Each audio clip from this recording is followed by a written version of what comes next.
Oh my God. And we're live. Okay, so I see that my hair could use a little work. See if I, gosh darn it, it's the reverse thing. No. Oh, it's like your worst nightmare. You realize your hair is bad and then you try and fix it and it's all mirrored over.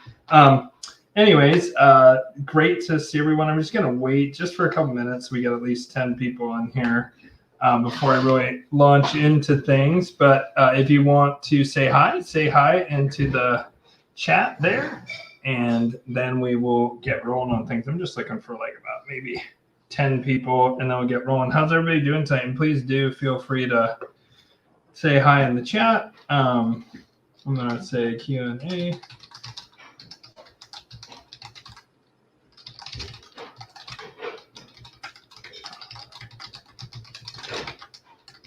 All right, we got 3 people.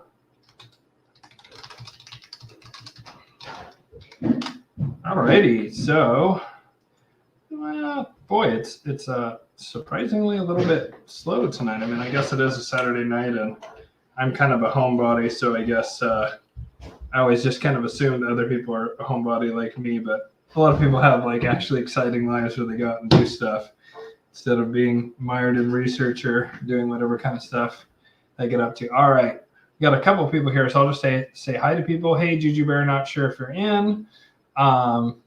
SK93, yes, I will answer that. Or SK931, I will answer that in the second half.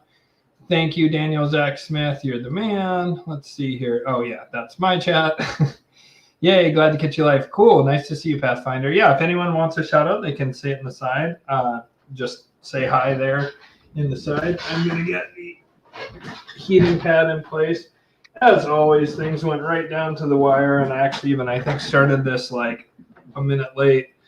Votmel said, hey, hope you've had a great day. Yeah, it's been kind of mixed. Like this past week was really, really, really amazing, actually. But also, I have something called diverticulitis, and it's just my family's very susceptible to it. My father had it super bad. He had to get surgery and stuff, and mine hasn't been that bad, but I'm just now starting to get it and needing to cope with the symptoms, and I have to go back on a clear liquid diet because I thought it had completely healed, but apparently I read if you go back to food too quick and like it didn't heal all the way, then it will just come back, which is exactly what happened. And it sucks. Yeah, it just really sucks, and being on a clear liquid diet definitely sucks. So that was a bummer, but on the plus side, I had a really phenomenal thing happen this week. I mean, it kind of actually weirdly, it happened like right before Pluto and the Sun were conjunct 0 degrees in Capricorn, the 29th degree of Capricorn, in like pretty late arc minutes wise, like 29, 56, I think it was, something like that, where they were 0, conjunct. And then they both together, first the Sun and then followed by Pluto, they both moved into Aquarius. And whenever there's a conjunction, especially of the Sun plus another planet, and there's a Cazimi right in the 29th minute, there's a very powerful global effect that occurs. And of course, that manifests for different people in different ways. And for me, that manifested with like, this was literally the night before or something. Someone reached out via, someone who watches the channel reached out, and they said I'm not going to identify them fully, but I'm just going to say their name's Nick, and his name is Nick. Yeah, he's not a they, them by any stretch of the imagination. I'm sure he'll laugh when he gets to this part. Quite the opposite. He's very masculine, and it's funny because he's a CEO of a mid-sized company, quite large company. Like I forget what he said, $1 billion, something like that, or close to that. And then he has his fingers on a lot of other pies. He's just a very phenomenally driven, leadership-oriented person. I mean, he's had a lot of good karma has paid out for him in this life. Let's put it that way. And he bought my like highest tier package, and we just have sort of like hit it off right away. And he's already becoming a friend, and I feel about him much the same way I do about my recently met friend Josh Amaro, who's like that badass guy who trains Navy SEALs and the like. he and I, like, we were kind of friends when I met him through, he actually was one of my Angelic Magick students. Interesting, again, that career friendship connection, because I have 11th Lord connected with 2nd Lord of Income. So it's not uncommon for me to end up befriending people that I meet through work, or that are literally clients at one point. And as I often say on this channel, it's the end of Kali Yuga, and so all sorts of karma is like sort of ripening and coming due. And from an astrological point of view, me and this gentleman, Nick, like, we have a ton of karma. You can just see it in the chart. And like, I was even looking at it today and I was like, holy crap, there's a ton of stuff in there. And the point of this story is just that things have been really rapidly changing, and it's really about being in alignment with natural law. And many things, and this just seems part of it, many things that the angels have said to me would come true, have come true. And it's not because I'm special, in the sense that it's not because I'm doing something that can't be done by other people. Quite the opposite. As I was telling all my Angelic Magick students this week, because I have 2 classes going, one in Australia, Oceania, and then one in the States. As I was telling them, everyone, some huge amount of people who are going to be major impactful historical figures, many of them were from humble backgrounds, just even a few years ago. Many of them have like sort of been activated and awakened. I was sort of activated and reawakened by the pandemic. I'd sort of almost gone to sleep from 2015 to 2020. Just, I got so wrapped up in my personal life, I just sort of stopped paying attention to the big picture stuff, because I was just going through a lot of purging and changing. And so just even a few years ago, I was a social worker, like struggling, broke. I went through a divorce, literally. Not proud of this, but it's just being honest. I literally lived in my mom's basement at one point in my 40s after this divorce, and just like horrible debt and all this stuff, because I had been slaving away doing social work, because I hadn't worked through a lot of internal stuff. And so now I have like turned a corner and my life has really changed in a super ultra positive way. And that's very possible for anyone listening to this, and even likely because there's a lot of people that I call sleeper cells of the Most High. And what I mean by that is some of them are actually very powerfully placed and have had spiritual awakenings in the last few years. And Nick kind of fits in that category, although it was quite a while ago for him that he had kind of like a spiritual awakening beginning that's just deepened over time, right? But there's a number of other people I know who were just dead materialists just even a few years ago, who are very powerful people now. And they just sort of like awoke to just really the depth of what's going on in the world, and especially the spiritual dimension, and they just woke up. But there's also people who are have very like myself, who come from a very sort of more humble background, and they very often are very spiritually potent, and they're starting to pop all over the place, and they're acting as anchors of consciousness, of this consciousness shift, and specifically the Most High frequency. I mean, the Luciferians that I talk about all the time on this channel. And if you don't know what Luciferians and Malachians and Most High is, I'm not going to belabor explaining it here. There's tons of videos on my channel you can watch about the Shadow Wars, about these different levels of consciousness, Malachian, Luciferian, Malachian, Luciferian, and Most High consciousness. There's a whole series on it that you can watch on this channel, and I recommend you do that. And then come back and watch this live stream if you don't know what I'm talking about. But for those that do, you are acting as an anchor for this Most High consciousness as we're in this pivotal moment of change. And one of the ways that this pivotal moment of change is expressing is there's this huge karmic clearing going on, and people are coming back together who need to work out and resolve karma. It's also happening on the collective level, the Hermetic principle, as above, so below. And this transformation that kind of like, I'm one example, but anyone listening to this, you can not easily, let me rephrase. You unreservedly have the ability to awaken spiritually and then basically take on the role that you're meant to have in this pivotal moment in time. And I'm dead serious. I just see these miracles happening around me all the time now. The more that I've come in alignment with natural law, the more that I have made the conscious decision to align myself with the angelic realms and with the Most High, right? Ever since I've done that, everything has changed in my life. everything has changed in my life in just an absolutely dramatic way.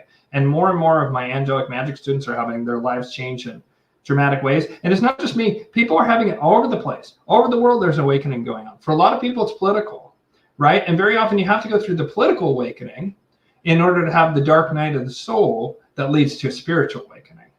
If you're not a person who's been reflective, sometimes you have to have outside pressure to like sort of go crap and wake you up spiritually. I basically had that from the trauma experience when I was a kid.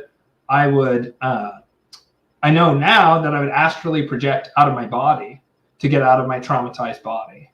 I would just dissociate and literally astrally project. And, it's interesting because in the past, intelligence agencies have even used sexual trauma in order to get that exact kind of response in order to activate people psychically and magically. And then, of course, it also just happens with anyone who's abused in that way. It can happen spontaneously. It's just a defense mechanism. It's the same mechanism that can split the personality, can cause suppressed memories. It's a protective mechanism for the organism to deal with severe trauma. Is you can astrally project and dissociate, and then you can suppress those memories. Of course, then you need to bring them up like I had to and heal them in order to deal with them. And this is, it can happen with any kind of trauma. It doesn't, I was just using the example of that, like the Nazis used that in Project Marionette, CIA used in MK Ultra. It's kind of a, at this point, classic mind control technique is trauma, and especially sexual trauma seems to cause this. But what it also causes a side effect sometimes is psychic awakening, and that's definitely happened for me. And so for other people who haven't had this awareness of spirit, and I'm hardly unique, many people, and you don't have to be traumatized to have an awareness of spirit. I think I probably had it even before I was traumatized. It just blew open my psychic centers in addition to the spiritual awareness and the awareness of the spiritual dimension. And it's really the only reason I'm alive today. I would have 100% have offed myself at some point if it wasn't for the love of my son who's 15, who like his birth really saved me when I was kind of in a hard place. And then I, right around that time, had recovered my lost memories about a year and a half later after my father died. And my father wasn't the one who did the really bad abuse. And my father was abusive, but he wasn't abusive sexually, right? And so when I got these memories back, it was like obliterated me. And I had to work through and heal that. And then by doing that, healing my trauma in addition to being spiritually aware. And see, that's kind of like the trick. If you have less trauma, you're way ahead because you may not have been driven to spirituality, which is, I guess, one of the silver linings to the dark cloud of trauma. But at least you don't have to then do tons of healing around it. The thing is that even people who haven't experienced a lot of trauma in this life, what's happening for most people is that most people are healing trauma, even if it's not from this life, because it's that same karmic clearing of the books that's occurring, that's causing people to come together, like me and this man, Nick, I was talking about a while ago. And he, it's funny, I was just looking at, and Nick, if you're watching, hey, what's up, dude? There's a good chance he's watching because he likes the show a lot. He and I have connections around career where we're both going to massively help one another's career. And I can see it already because I'm giving him astrological advice that's going to be super helpful. As I told him when we were talking about it, JP Morgan famously said, millionaires don't use astrology, billionaires do, right? And it was actually his astrologer who made it so there was fortune telling and astrology parted ways in a legal distinction because his astrologer got sued by someone else and they tried to sue her using old school anti-witchcraft fortune telling laws. And she perfectly read the judge's son's chart, not knowing who it was. And the judge goes, wow, that is not fortune telling. And I rule to make it a protected class. But yeah, it was that astrologer that caused JP Morgan to say that. He felt that her helping him to time deals was his secret sauce. And I'm convinced this is what they use in India. 30 years ago, within my lifetime, India, and this is no disrespect to the Indian people, it's because of the devastation of colonialism, among other things, but India was more or less a backwater 30, 35 years ago. And now it's this thriving, robust, super fast growing, super technically skilled, super highly educated country. Like, look at Bibidev Mizra's on this show. That he's way more educated than I am, and he's way more knowledgeable, brilliant man. And so that country has just like, boom, overnight just been like, brr. And part of that is that they actually have the highest number of billionaires of any country on the planet. They don't have the highest statistical amount, and this might have changed in the last few years, but there was a point in the not too distant past where I'm certain of this fact. India had the most raw number of billionaires of any country. They just didn't have the highest per capita because they have a vast population.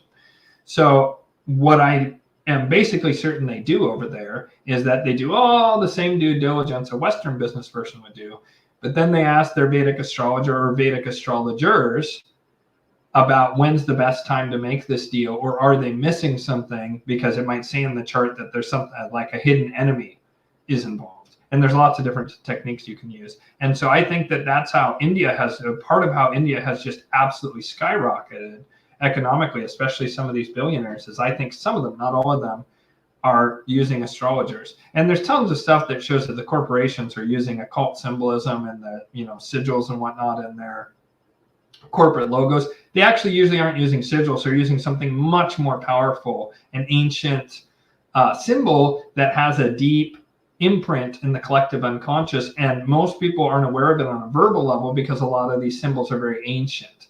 And this is used all the time in Revelation, the Method, but also with corporate logos.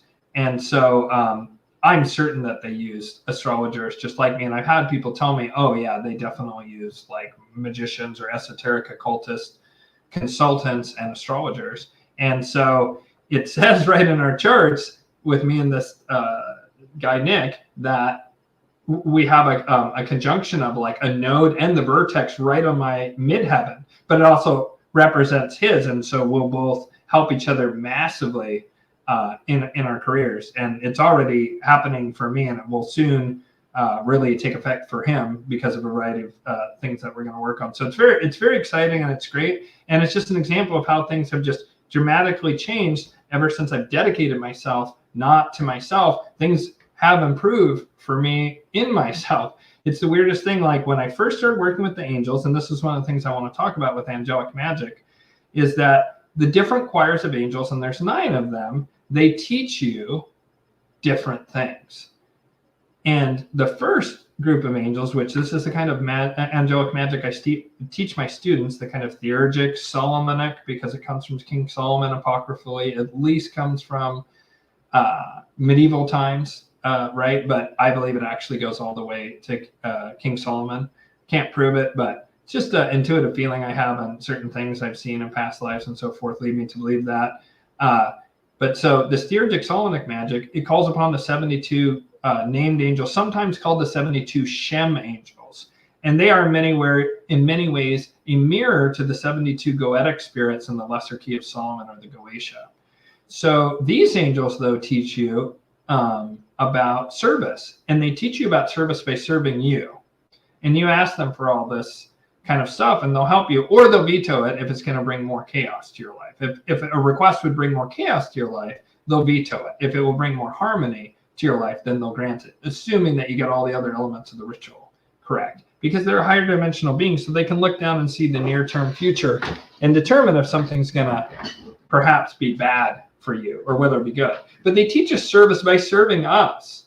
So right away, we're taught that the angelic realms are ultimately there to serve us. And how they serve us is by making us more, they act as a polarizing force, along with the Malachians on the other end. The angelic realms and the Most High, they act as a polarizing force that brings humanity into a state of consciousness of harmony.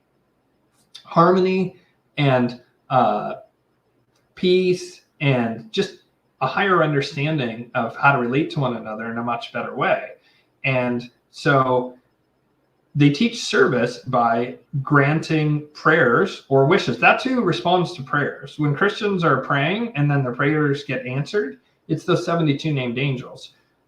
Magic, one of the things the angels have told me is that magic is essentially a scientific practice of ritualized prayer that uses basically hermetic principles in order to make it much more likely to manifest the way you want. And so that's what the angels teach you. Well, I was doing that for a while, and then I felt like, gosh, should I really be ordering around these beautiful beings of light, the angels? And so it's part of the ritual that I teach, and that's very commonly available out there. But people should always use caution with magic for a variety of reasons, which I'm not going to get into it right now. I teach a huge section of my classes about ethics.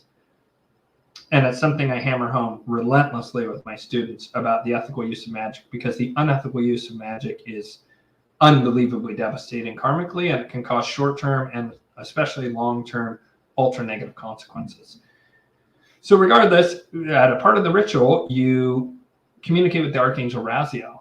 And I'm able to, especially now, but even back then, I could telepathically have a conversation with Archangel Raziel. And one day I said to him, I feel bad about ordering these angels around. And he said, oh, no, don't. That's literally their purpose. That's what that particular class of angels, that choir, that's what they want to do. They're fulfilling their purpose. Basically, nothing could make them feel better. It doesn't super change their mood, but they feel a little more fulfilled on a certain level that people are asking them and that they're able to give and serve. They want to serve. And I said, okay, well, how can I serve the celestial current? And he said, now you're asking the right question. And ever after that, all the magic that I've learned that has changed my life in miraculous ways, unbelievably miraculous ways, has been through gnosis, directly taught from the angels, right? So Archangel Raziel said, if you would like the answer to your question, you need to work with 3 archangels. And so I worked with 3 archangels, and they all asked me to serve. They asked me to serve others. They asked me to deliver messages. They asked me to do acts of charity. They asked me to reach out to friends I hadn't talked to in a while that I thought might be isolated. They made me think of friends I hadn't thought of in years and reach out to them. And they even made me, they insisted that I said the angels wanted me to contact you, which was really hard at the time because some of these people were kind of muggles or maybe open-minded, but also like, Ian, you feeling all right, bro? You know, it's kind of like, I think a not uncommon response. You know, they'd leave me on red and they'd be like, yeah, well, maybe cross that person off the list of friends. And actually, some of them much later were like nice and, you know, just kind of like, oh yeah, I remember when you said that. I just didn't really think much of it or whatever, but it was hard for me. And the angels were saying, well, part of the reason we had you do that was we were testing your faith in a way that wasn't harmful. You're reaching out to help people. And some of these people we knew wouldn't respond well, but we wanted to see if you would keep doing it in a way that's unharmful. So it's a bit like what happened with Abraham without the whole murdering your own son thing and a horrible human sacrifice.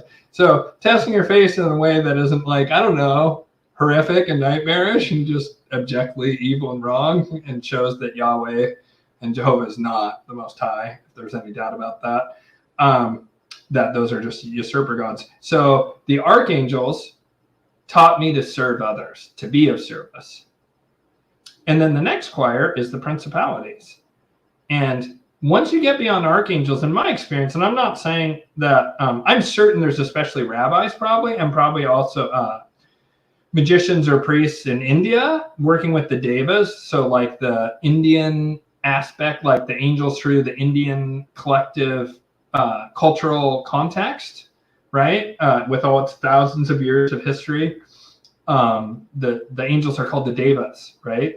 The angels, I forget what they're called in the Sumerians, but they talk even about Archangel Michael. So the angels are not Jewish or Christian or Muslim, despite the fact that they're heavily featured in the main historical documents of the all 3 of those Abrahamic faiths, right? But they're also mentioned by the Sumerians, and they're also mentioned by the Indians. They just call them devas. They are the devas when you interact with them, which I have once. They're just like sort of a different frequency in of the same thing, and they present differently, but the energy is basically the same, basically pretty much exactly the same. There's a slight difference in vibration, but it feels like more like a flavor. You know, it's like it's all ice cream, but it's like vanilla versus pistachio or something, right? I'm trying to think of something that has like a minor difference in flavor, you know, so it's not like a huge difference, like chocolate and fudge, right? So there's not a lot of information about any of the choirs above archangels in my experience. I didn't do a super thorough investigation, but when I started out on this, I wanted to learn all about them, especially as I was starting to have this thing. And so I did look, and I didn't go super duper deep because the angels just were like, well, You don't need to. We'll show you. And so you can look up some of the qualities of the acquirers above the archangels, but there's very little out there. But one of the qualities of the principalities is that they act as messengers. They act as messengers between the different choirs and spheres of angels, and also they sort of take messages and prayers from humans that are more appropriately answered by higher order angels. They take it up the food chain, so to speak, and they act as, among other things, they're also like guardians and gatekeepers. And what the principalities teach you is that you need to guard you need to use your mouth. And obviously I fail at this all the time. I want to be clear about that. You need to be guarded with the words that pass the gate of your mouth, and try and have them be primarily uplifting. And I fail at this, right? Like sometimes I get irate about whatever kind of thing, and I don't speak with the kind of like humility and respect that I should, right? Or I get really angry, someone cuts me off in traffic or whatever, it's usually like, that is the one that gets me a lot, is the traffic. When someone does something really dangerous, like I'll get quite hot. And so they teach you that we need to be giving messages that are uplifting, and to remember what an incredible impact our words have on the world, on ourselves, and on others. And that we should really be speaking in a way that's going to increase harmony in the world, not bring more chaos and suffering, but instead increase harmony and healing. And this is like probably one of the things that the angels teach that I struggle with the most on an ongoing basis. I'm not sure why that is. It just happens to be so. Maybe it's because I have Rahu in the second house in my natal chart, and that can lead to foul speech, among other things. That's a Vedic astrology thing. It's the north node of the moon is called Rahu. So then in the second choir, or the second sphere of angels, right? The first three that I was talking about are in the third sphere, and they're closest to us in vibration. Closest in vibration are angels. Then there's archangels. Then there's principalities. And at a phase shift change, there are then the virtues are next. And the virtues, I perceive them as three beautiful, just really feminine and just really sweet and loving. Like they look like maidens, but they have a very mothering type energy to them, almost like a combination of mother and maiden energy. I don't really know how to explain it better than that, but they appear to me, and I'm curious how they would appear to other people. The principalities appear as like kind of classic angels, and then they have, can I share that? Yeah, so they have like sort of like scroll tubes, and sometimes they'll have unrolled scrolls, and they kind of wear a lot of leather, and they look like messengers, and they have those little winged helmets like you see with the statue of Mercury in like the ancient Greek statues. So that's the way that I perceive the principalities, is like male and female angels that are messengers. There's male and female, it seems, archangels, although like the angels don't particularly feel like a sex, with the possible exception of the virtues and the powers. And the virtues very much appear and feel as part of the female polarity, and they are the angels that teach prophecy and healing. And I often talk about in this channel, like, fight the black pill. The black pill is so bad, right? It's fifth generational warfare that we're involved in at this point, with the globalists, with Davos, right? And one of the primary things they're doing is they're attacking us psychologically. There's also the interplay between the Luciferian 5th G warfare, which is like best seen in the 17th letter of the alphabet. That is a Luciferian psyops propaganda piece that's very, very clever and very, very sophisticated, actually. Funny, because a lot of the people who go along with it are not those things. And so there's a lot of truth to it, though, right? It's that white hat versus gray hats thing. But in this field of 5th generational warfare, this information warfare, where the primary mode of attack is an attack on the mind, they use black propaganda, they use black pilling. It's kind of like the tip of the spear for the main thing they're doing is trying to demoralize. It's demoralization. And one of the best ways to do that is actually not to hide Davos and all those guys, but instead put them way right in your face and tell you all the horrible stuff they're up to. and make it appear that all the horrible plans they have are inevitable. And then you might get so horrified by this that you then go around and blackmail others. I did this. I was doing this way back in the early 2000s, circa like 2002, 2003, 2004. And one time when I was doing this, I was like, no, blah, blah, blah, the Illuminati and like the globalists and blah, blah, blah. And this person was kind of resisting me, and I like went, ah, and I could see suddenly my astral sight clicked on, and I saw this black lightning coming out of me, and it looked like they were like shrinking back from this blackpilling that I was doing to them.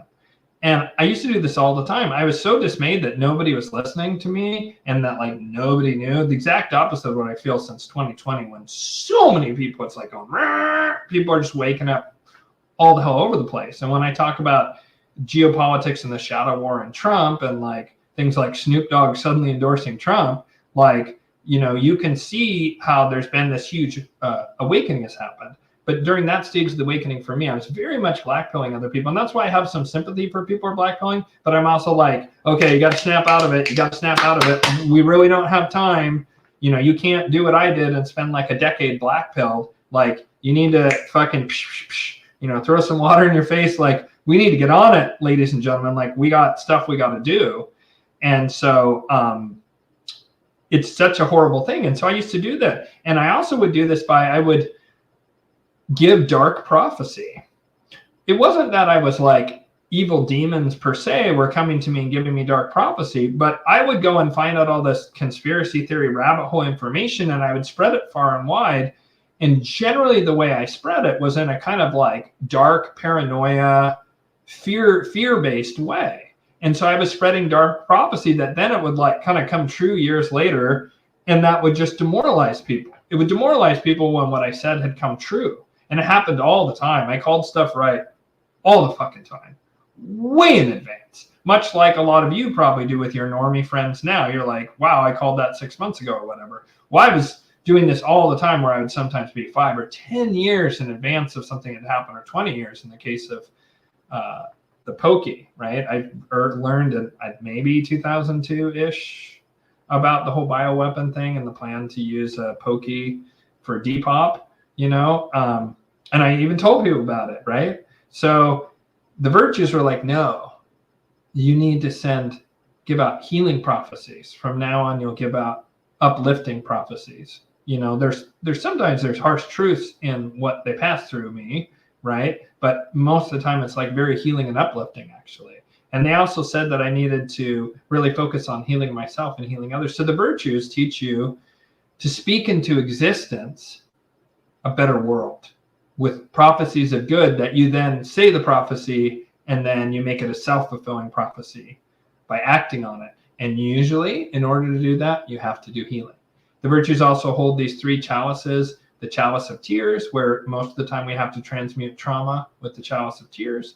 They also hold a silver chalice, where we can transmute certain trauma and suck energy with laughter. And then there's the golden chalice. There's the copper chalice, which is the chalice of tears, the silver chalice, which is the chalice of laughter. And then there's the chalice of gold. And the chalice of gold is joy. And you drink from it and you feel joy. You feel the frequency of the Most High, which is joy. And which is, when you look at babies, you see a baby is just naturally in a state of joy. That's the natural state of humanity, actually.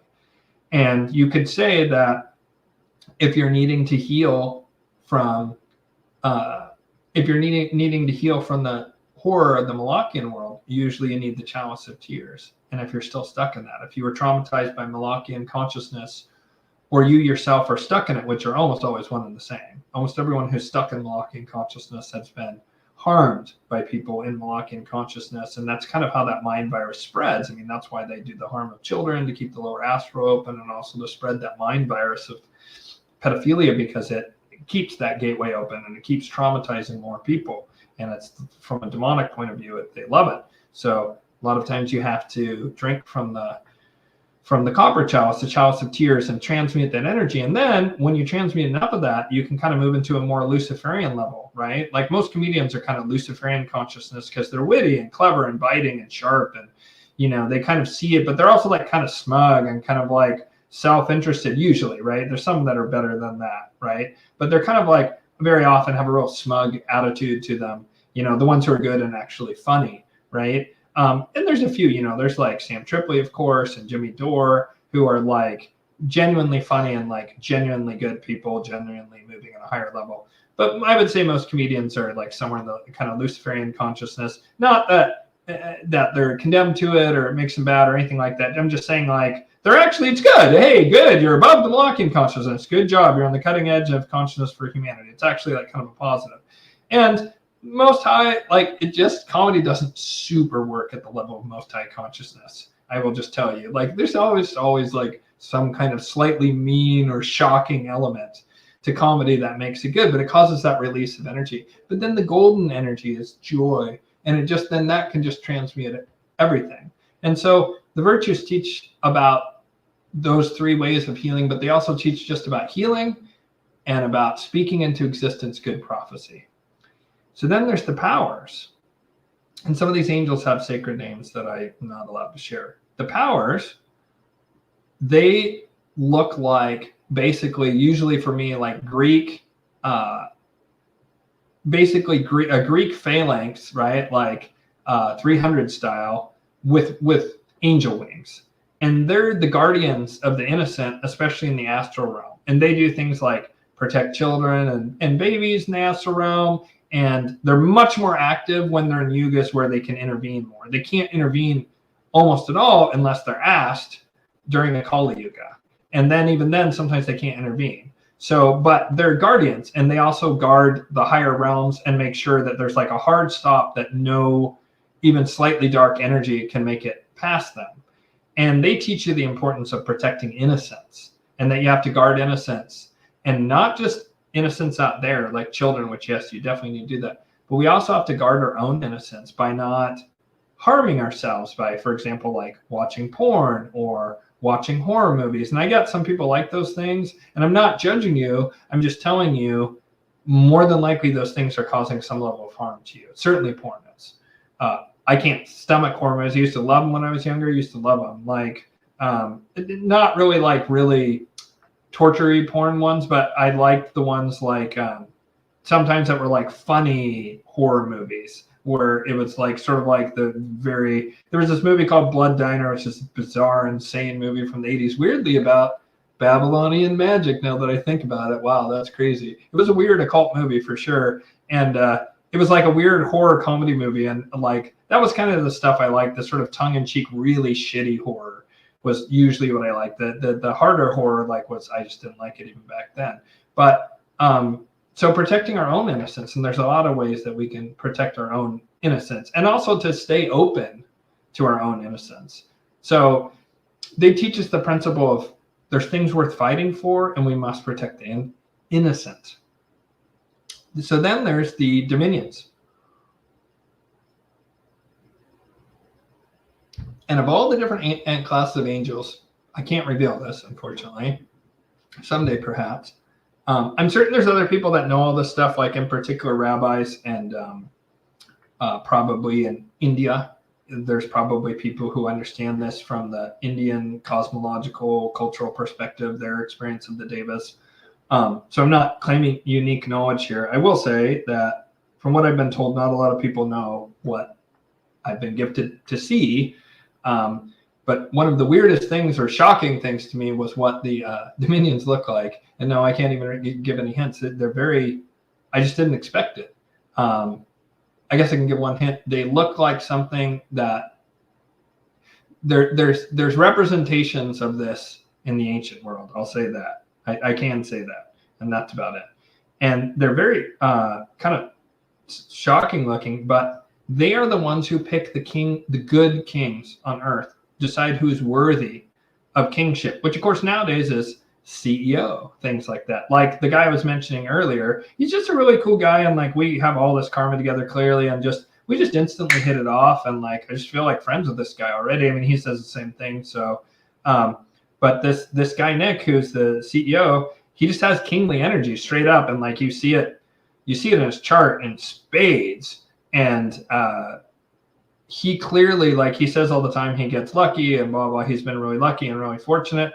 Yes, but also he has tremendous positive karma because this man has clearly done a lot of good in previous lives, and he's being given this opportunity to do tremendous good in this life. And if he does that, then, you know, it'll be even better for his soul going forward, you know, when he incarnates in higher yugas later, like the Dwapara Yuga and so forth, and even just moving through the bottleneck into the Dwapara, like he's going to be in great shape because he's been given this. Now, if he were to become a tyrant instead of a king, right, which could easily happen, and it won't. I trust this man's integrity. It won't.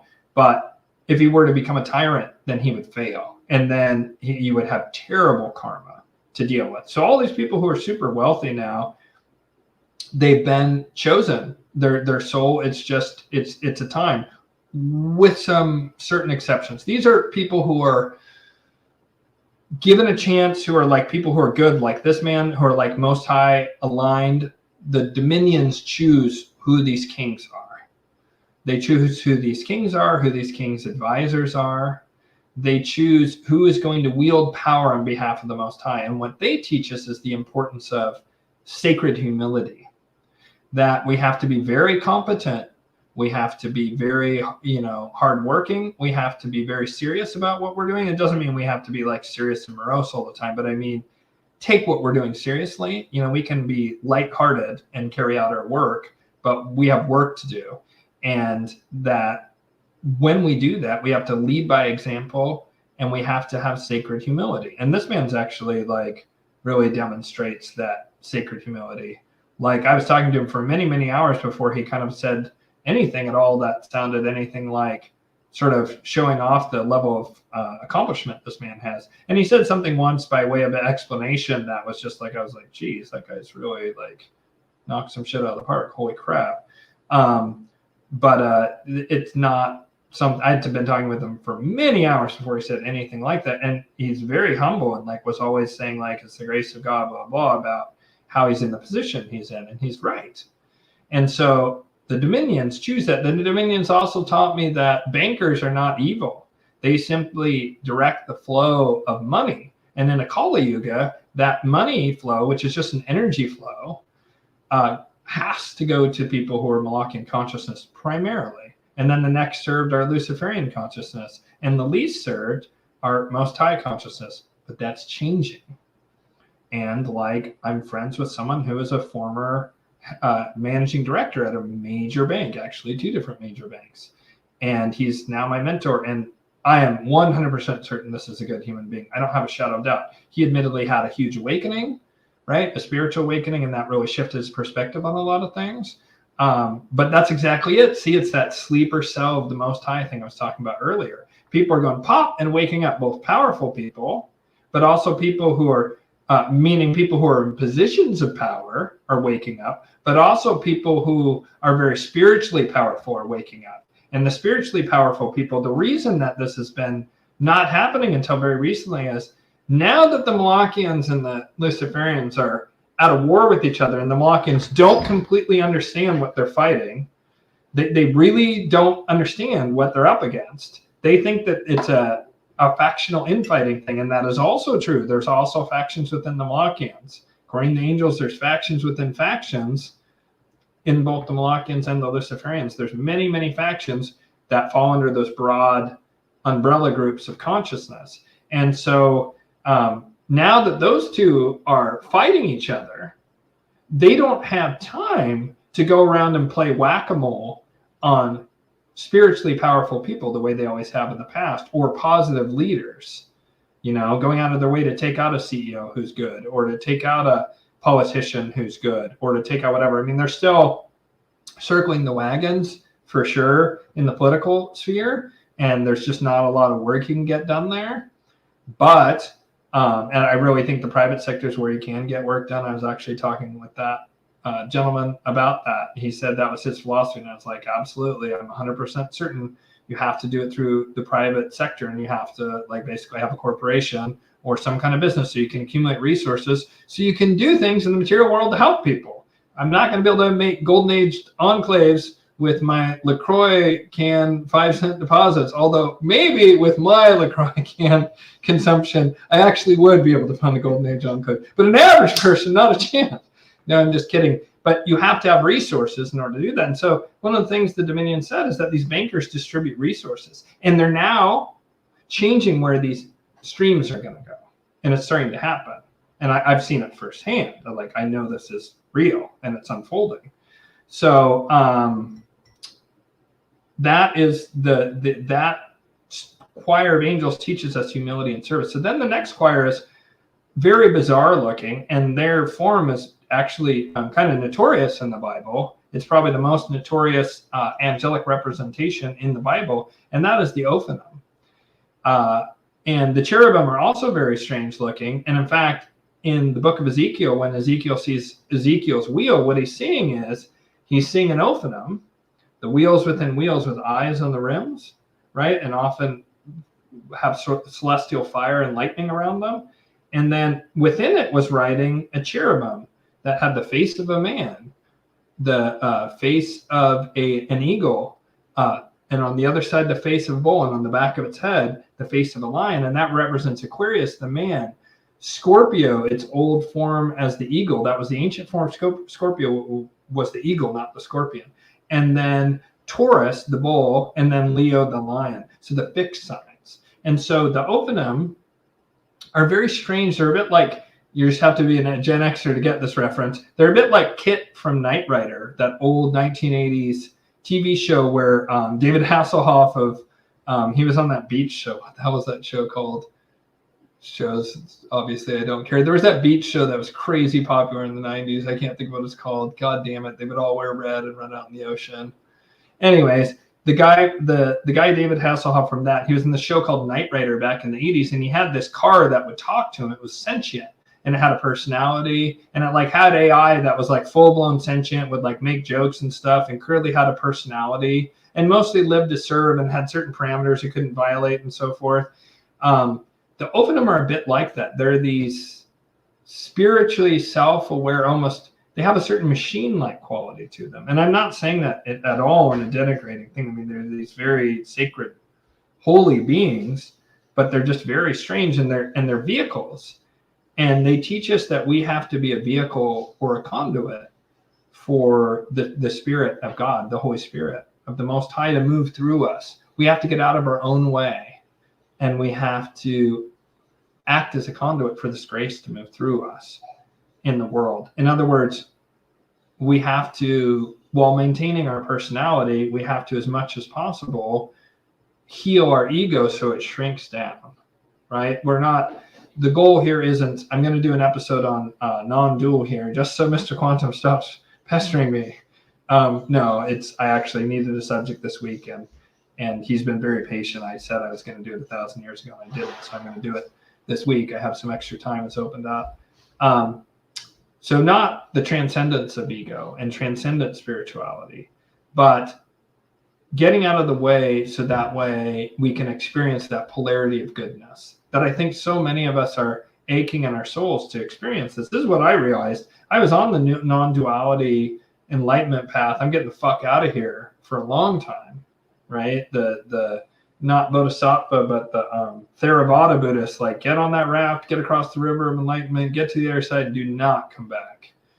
Do as I say, don't do as I do, as the Buddha said. The Buddha said, don't be a Bodhisattva like me. When you get out of there, leave, right? And that's why the Theravada Buddhists are like, all this nonsense of trying to become enlightened and then helping other people awaken. That's just like you could fall back into ego, you could fall back into the matrix, samsara, you could fall back into illusion, which is true. You're always at risk that you can fall back into illusion. You have to see the illusion rise up, especially in particular the illusion of your ego, and stop it. I have not forsaken that path. I plan actually to return to that probably in my old age, but I love this world and I want to help it. And so I am willingly and intentionally moving into a high level of polarity in alignment with this most high polarity. This is harmony and healing and compassion and love. And I'm making that decision. And I'm trying to get my ego as much as possible out of the way, not my personality, which is flamboyant, but my actual ego. And then getting out of the way so the Spirit can move through me, so I can be a vehicle of the Holy Spirit. So then there's the cherubim, and the cherubim, as I said, have the four different faces. They have 4 wings, and then they have this 4 different faces. In the front, they have Aquarius, the man. On the right side, they have the eagle, Scorpio, the eagle. So the man, Aquarius, air, Scorpio, water, fixed air, fixed water, fixed earth, Taurus, and fixed fire, sun. And they teach us, and let me tell you something, I'm not describing like how you get to these beings or the tests they put you through, which I assure you are staggering in their scope and depth and myriad. I spent many hundreds of hours in order to move through this, maybe thousands of hours. Surely now with the rituals I've done since moving my way back up through the choirs twice a week, I'm sure I've done it thousands of times now, or spent thousands of hours on it. But what I'm trying to say is they're very complex, all these beings, and what the choirs teach you. It's not as simple as I'm making it. But what I'm doing is I'm giving a super nutshell version that's easily digestible compared to if I tried to. First of all, I won't, because it's sacred information that I might share with certain select students, but I'm not going to share publicly. I've been forbidden from doing that actually by the angels themselves. But this I can share, and that's that representing those four elements, they teach us that the universe is elemental in nature, and that if you work to shift things at an elemental level, which is very deep symbolically, when you get into all the different things that the different elements represent, and you harmonize those parts of yourself and you do that inner alchemy, you can then alchemize things in the outer world in response to your inner alchemy. Because with the angels, we're doing invocation. We're inviting the angels to help us on an inward journey to change ourselves so we can be in more alignment with natural law and with divine harmony and with the most high frequency. And so they teach us about that elemental transmutation that in many ways the philosopher's stone that the alchemists were talking about is one of the things that is taught to some degree by these angels. I'm not talking about immortality. I'm just saying some of the elements of the old alchemical principles of certain operations around inner alchemy, I can say that they vaguely apply to this choir of angels. But they're teaching us about changing things at a fundamental level through a symbolic interaction with our own consciousness. That would be the best way to put it. That we might transmute ourselves, that we might then in turn transmute the world, right? In a positive way, to bring about a more harmonious, more loving, more compassionate civilization and culture, starting for me anyways, in these golden age enclaves. I won't speak for anyone else and what they will do. Then there's the seraphim and their final choir. And this is one that's just dead wrong. The things out there about them. There's things out there about them that say that they're serpents or lizards. I don't know where the fuck that came from. That's not my experience of them at all.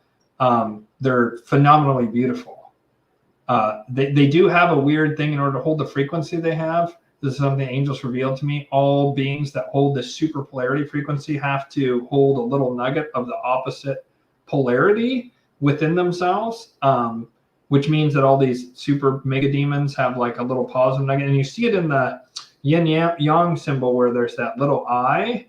There's that little eye of white in the black yin circle. There's that little eye of yang in the black yin circle. And there's that little black eye of yin in the yang symbol. So in a similar way, you have to hold it. Okay, let me put it to you another way. I have to have total consciousness of my own darkness or feelings or dark tendencies, right? Almost like a dry alcoholic. Like, for example, my porn addiction. I need to, I'm not not an addict. I'm just an addict who's in recovery who isn't watching, going out and consuming tons of hardcore pornography the way I was, right? Like, I'm not doing that, but I didn't eliminate that aspect of myself. I came to peace with that, and I hold it very controlled. It's much like they say, a peaceful man isn't a man who's weak. It's a man who's capable of killing, who holds that in check at all times, except for, where it's appropriate to release the righteous wrath, right? So by a similar token, in order to be at these super high frequencies, they have to hold a tiny aspect of themselves that is has this sort of darkness in it, right? But they appear as these unbelievably beautiful human beings with 6 wings, and they have They have eyes on their wings, and their frequency is so beautiful. It's so beautiful. It's so harmonious. When I'm not like at the peak of my game, it is the one choir of angels to where I still feel intimidated is not the right word, just kind of awed at their purity and their grace and their incredibly high vibration. And they're the closest to the Most High, and they're the furthest from us in frequency.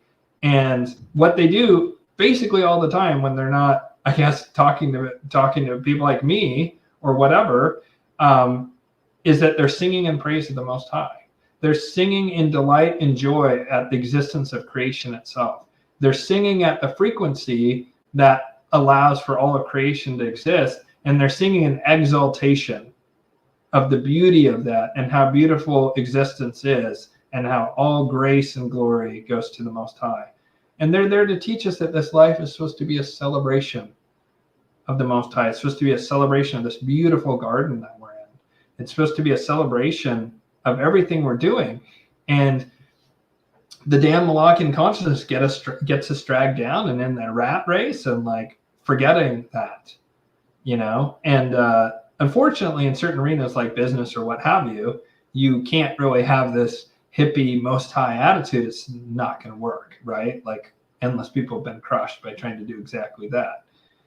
But we need to have increasingly large spaces in our lives where that's true with like our family and our friends. Go out and see your fucking friends. Be sure you're going out and like actually spending 3D physical time with your loved ones.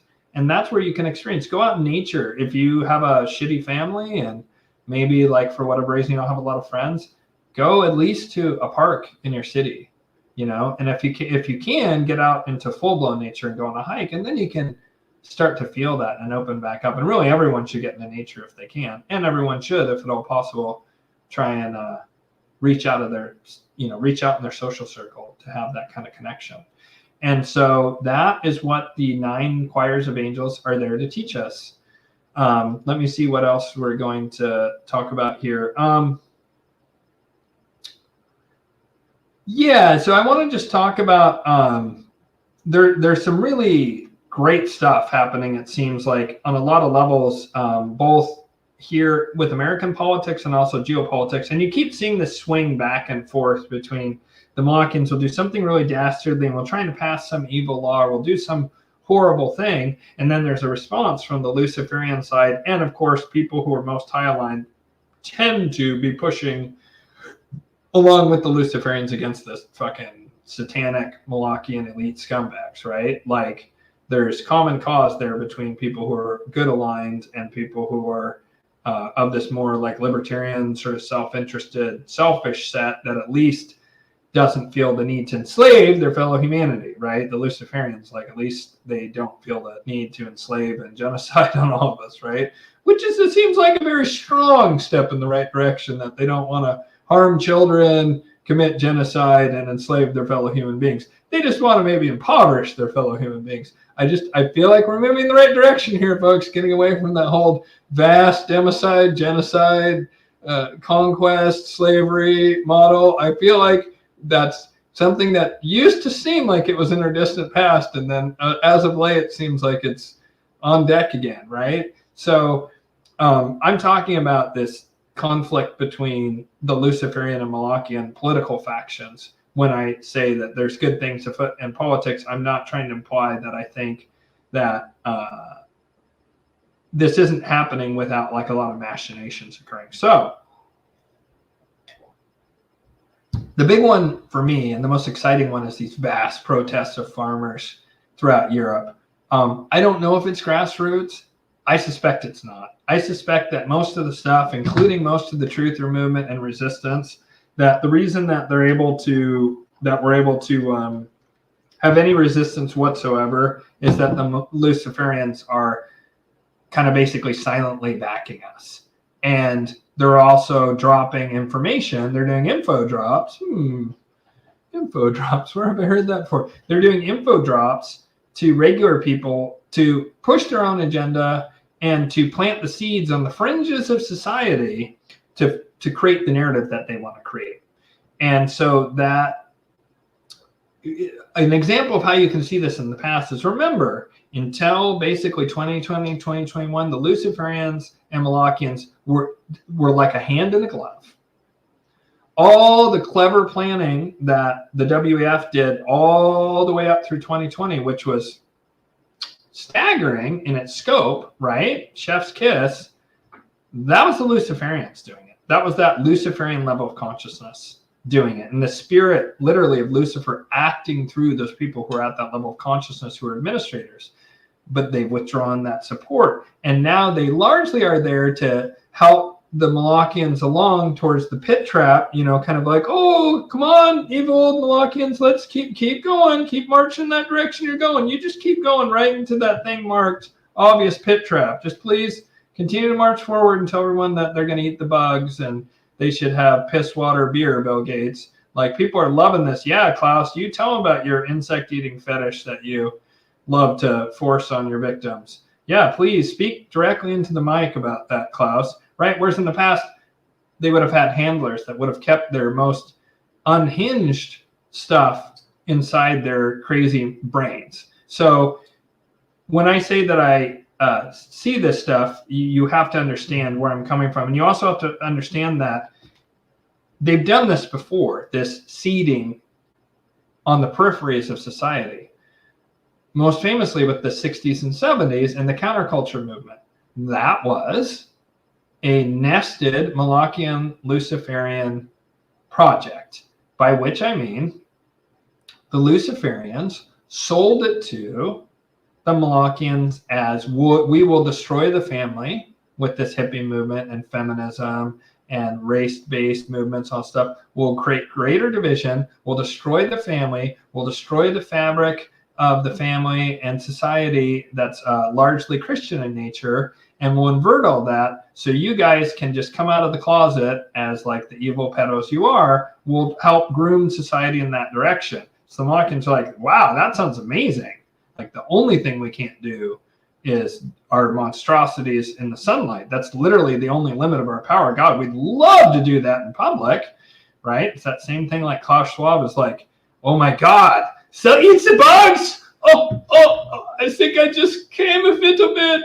UFO gets the cum rag again. You know, right? Maybe that was a little over the top, but I find it funny. So anyways, their unhinged bullshit is coming out now. And so they used the margins of society to plant the seeds, both in academia and also like in the so-called counterculture. And they planted these seeds of what would do two things. One, it would create this inversion scenario. It laid the groundwork for the woke movement, right?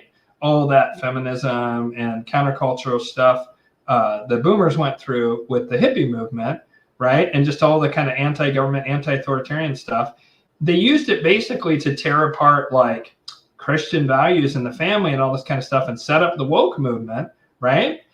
And so the Malachians were super into all of that. But what it also did is it allowed spiritual elements and psychedelics, which would act as spiritual activators, to start to move forward. It started to make a lot of people question the dead materialism paradigm, because part of how the whole hippie thing was like, oh yeah, drop acid, man, and like it's totally psychic, and what's your sign, baby? And it's funny because I'm an astrologer, right? But astrology mainstreaming, yoga mainstreaming, acid mainstreaming, mushrooms, right? Like just a lot of stuff that would inevitably spiritualize humanity and would really shake up the paradigm of you're either Christian or you're a dead materialist. And a lot of Christians are dead materialists who pay lip service in the church, right? That was sort of the paradigm in the 50s.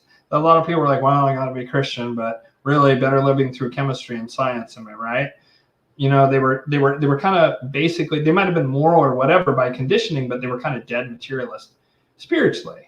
So this broke things wide open spiritually. And you see it again with like another successor wave, basically the New Age movement of the 80s and 90s, which again was a nested psychological operation. Again, it was meant to lead people down some wrong holes. And that's both the Malachian thing and the Luciferian thing. They were releasing lots of information about psychic stuff, UFOs, all this kind of stuff that would be used later to help forward the Luciferian agenda. So they've done this before. They've done this before. They also started the woke movement, to go much more recent. It was on the margins of society. I watched it unfold. I watched it go from this marginal thing on Tumblr, this whole trans like nonsense. It went from a marginal thing on Tumblr and way in the depths of certain dark corners of academia to becoming mainstream. But it started on those edges. And so some amount of people believe this stuff on the edges and periphery, but then a lot of those people are propped up, right? A lot of those people are suddenly they get a professorship or suddenly they get more of an audience. So what I see happening now is I see the backlash to the woke movement. The seeds are being sown. And again, the Luciferians doing a nested operation with the Malachian work. They've sold the Malachians on, look, if we're not able to ram through the Great Reset through the leftists and on the woke side, right? If we're not able to turn the corner and get people to accept a transhuman future, right? Transhuman future, right? The whole robot slave mind shit thing. Then we need to have a fallback of a right-wing reactionary theocratic fascist movement. I believe that's what the Luciferians have sold the Malachians on, when actually they hold almost all those levers, right? The Luciferians dominate in the right wing, dominate. Like they're very, very, very well in control, in my estimation, based on my read of things, of almost all groups within the right. And they're mostly just getting the left. They're just be like, oh, here, left, have some more rope. Have some more rope. Please get in front of this microphone. Yeah, your message is really important. Let's get you in front of a camera. Yeah. Yeah, no, you don't sound unhinged. Please. Say that men are evil and women don't need men at all anymore, and that men should just be wiped out. That men should be rounded up and systematically murdered. Please, blue hair, get in front of the microphone and say exactly that. That's not unhinged at all. You're a great representative of your group, and we need to push the envelope forward. We need to move that Overton window over to what used to be batshit insanity that was in like the fringes of 4chan or frickin', a women's studies course is now right there, dead center. This is normal behavior, right? So there's been that movement of where they just give the left some rope, but then they're planting seeds in the right. They're planting seeds. They're dropping truth mixed with falsehood and manipulation because they're prepping the narrative of what? The white hats are coming to save you. The white hats are coming to save you. But what if I told you those white hats aren't white hats? They're gray hats. And so they have to plant those narratives, though, on the side in order to give them credibility. And so you see this with a lot of different things, right? You see it all the time with the Trump campaign. And isn't it amazing how often these people who seem to have Trump right in their crosshairs, all of a sudden, like, out comes all this corruption from what sure looks like a military grade level of intelligence uncovering that corruption, right? Like, look at this DA in Georgia. That shit's hilarious. Like, that's blowing up in the worst way. And you already see the contours of, like, dude, if I've ever seen a person who's like Shakespearean level hubris in my entire life, it's got to be that Erdogan judge who's trying to fuck Trump around real estate over there. And in all these different cases, Trump keeps doing various different things that further a longer term agenda. Like, I believe I have presidential immunity from Jack Smith. And they're like, absolutely not, absolutely not. And Trump goes, well, if I don't have presidential immunity, then couldn't that mean that other former presidents could be sued for actions they had in office? And they're like, sure, we control the courts. Absolutely. That's right. Well, I'm a Democrat, and I agree with what you just said, that the presidents don't have immunity because we control the courts. Why do we care? And he goes, because Obama did a lot of stuff like drone strikes on American citizens and stuff that if you don't have immunity, you'd be held accountable. And he's mentioned Obama several times.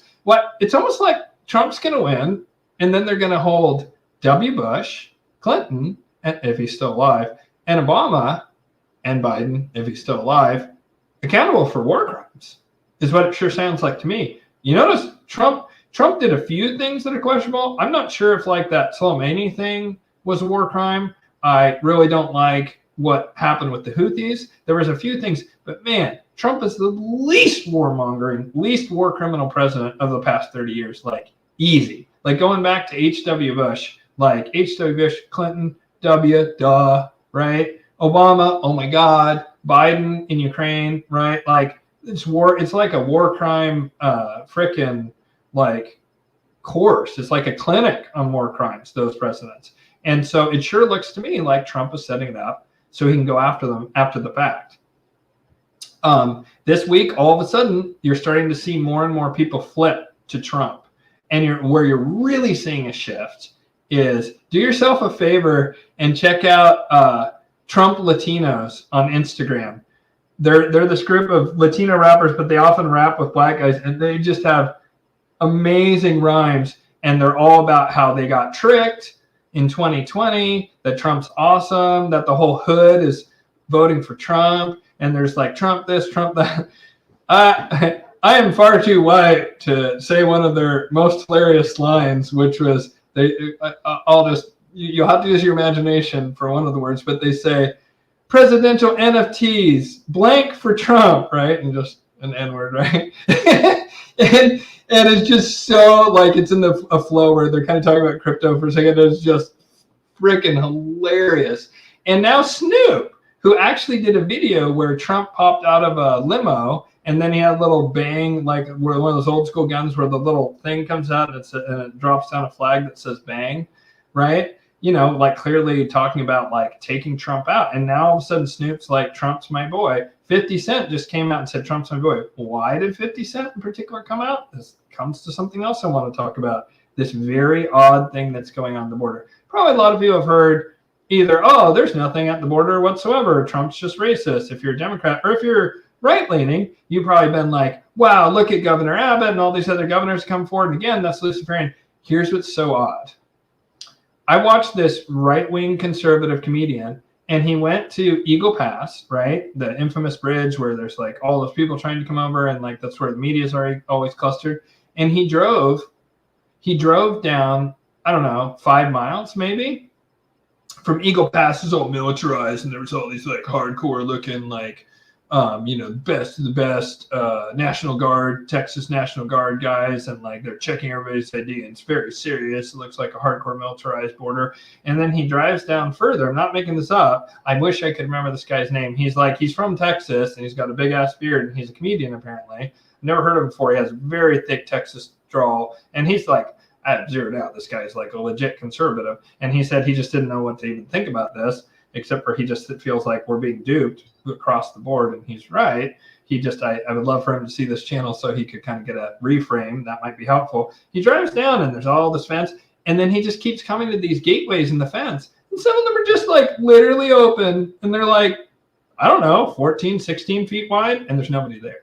Because, of course, if you do go there, you just instantly haul ass through, and you don't hang out. But the best part is you could easily drive a truck through any of these gigantic gaps in the fence, and there's no military presence. Nothing.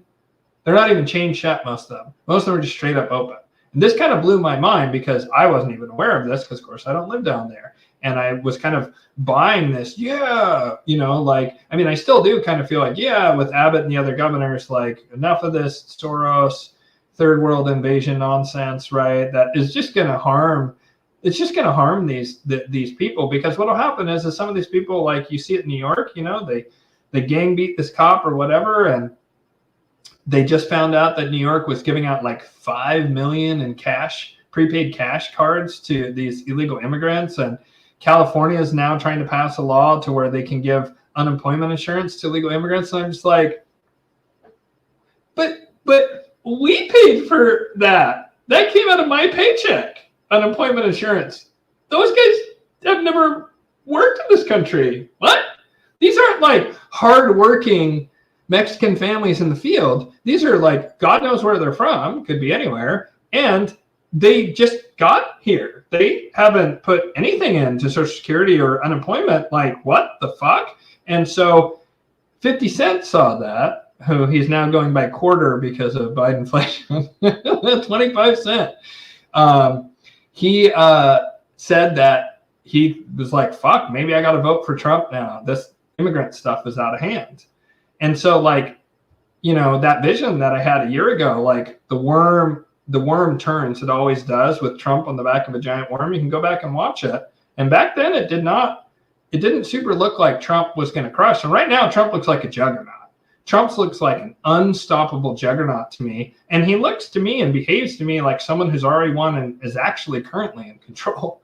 Like he gets pissed sometimes. He gets pissed sometimes, like because he's a narcissist, right? I mean, this is like the point man for Luciferians. Of course he's a narcissist, right? Like almost like an angel that would say to God, no, God, I know better than you. Like what angel would say that to God, right? Narcissism, what? Who's that sound like? So, of course, Trump's a narcissist. And the one thing I see Trump doing is he's trying to restrain himself because he clearly wants to have the military slap this judge right in front of him. And it takes every ounce of Trump's restraint not to use his actual powers to just smite these people because they dare to talk down to him or say nasty things about him. It's driving him nuts. But that's just Trump. Trump does not fucking like it when people talk shit about him. And especially if he feels like he can't say something. And I mean, of course, he's well aware of this unfolding plan. He's at the tip of the spear of it. So, of course, he knows it. But he still can't help himself. He's just like, these motherfuckers should jump up there and just beat the shit out of this Erdogan guy.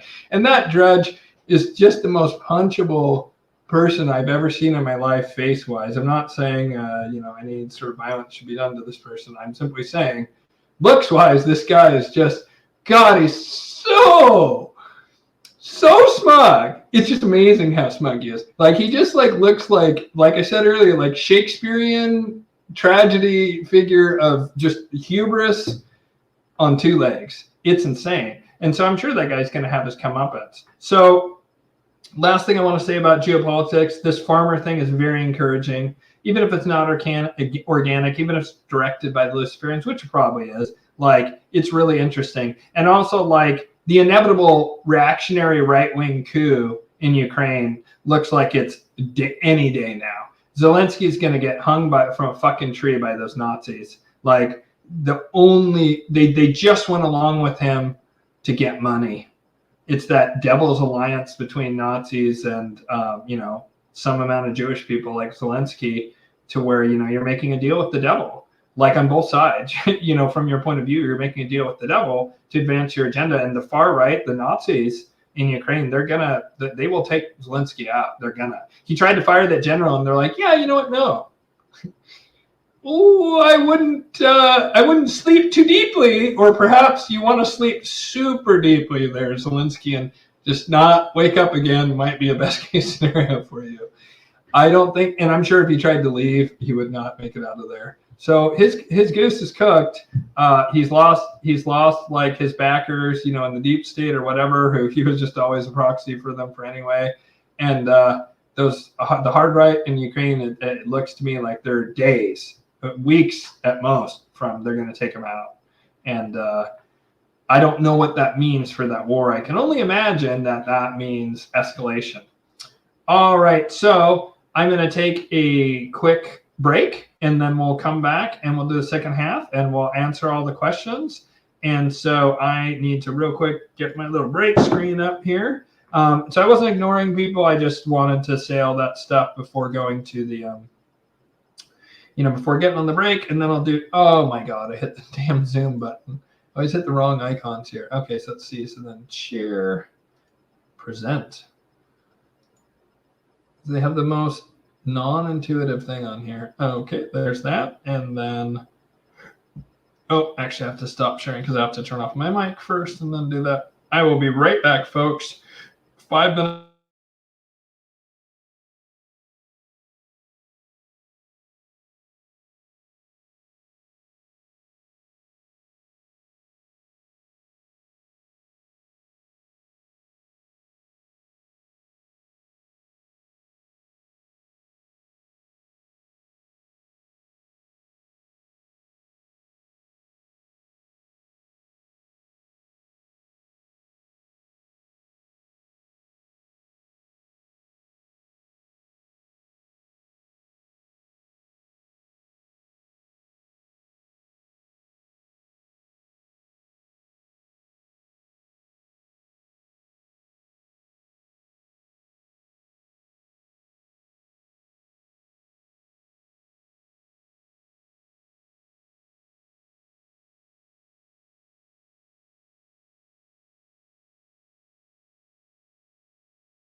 All right. All right. So I'm going to start this off. I hope this works. Let's see here. Oops. Can I do this correctly? Oh, I know what I'll do. I can definitely do this correctly if I do it the right way. It's the only way to start up part 2. This is one of those, unless you're a gamer, you're not going to, unless you're an old school, okay, unless you're a Gen X gamer who's specifically seen this clip, you're not going to understand it. But sometimes you do it anyways. Dang it. Come on, you darn thing. You're ruining my pivotal moment. What? No, not StreamYard. Dang it. This is falling apart on me, guys. Like, you need to be smarter than the inanimate object, Ian, in order to make this work. Come on, big money, please work. All right, there we go. All right, here it is. This is going to be worth it, perhaps for me, if nobody else. No, damn it. Why is it not working? If I close everything else, please work. Stop making me feel bad. I guess it's this one. Let's see. Is it going to work? Is it showing the right thing? Damn it. Let's see. Oh, sorry, guys. It's going to be so worth it for me, even if it's not worth it for everyone else. Work, you damn thing. Why is it not working? All right. I would give up. I give up. I was gonna have Leroy Jenkins, if you know what that is, where the guy's playing World of Warcraft 2, and he all these guys are prepping. If you're not a gamer, you may not know that you have to coordinate to do some of the harder challenges in these massively multiplayer online role-playing games. And I never played World of Warcraft, but I did play like Lord of the Rings Online and Star Wars: The Old Republic and Ultima Online way back in the day in the 90s, like kind of the first MMO. And so anyways, they're sitting around, they're discussing this raid, and one person is AFK named Leroy Jenkins, and he's a barbarian, and everyone's like, oh, I got to do these cast these spells, got to do all this stuff. And they're like, all right, well, if we're really careful, we have like a 30% chance to survive, blah, blah, blah. And then all of a sudden the barbarian guy goes, hey, sorry, guys, I was away for a minute. All right, let's do this. Leroy Jenkins! And he just goes in and triggers the boss raid, and of course, everyone brutally, horribly dies. And so that was going to be my intro to the Q&A section. Is all right, let's do this, Leroy Jenkins. All right, so Pathfinder says, yay, glad to catch you live. Actually, I need to back up because SK931 was the first one in. Depends on what you want. If you want to have certain advantages from a spiritual esoteric view and have more of that sort of Kundalini energy, there's certain sacred processes you can do. I forget what it's called, some kind of nectar thing. There's all kinds of cool videos on it about how you can do semen retention. And if you, there's something that drops like once a month in your brain if you're a male, and it then can go down to like your sex organs and then back up to your brain, and it helps give this nectar of immortality or some kind of thing. I forget, but there's many different things around semen retention that are definitely positives. However, there is some research to show that you can have problems in your prostate if you aren't making use of it often enough. I don't know. It's hard to know with medical stuff what's true anymore. I definitely need release, it seems, to survive.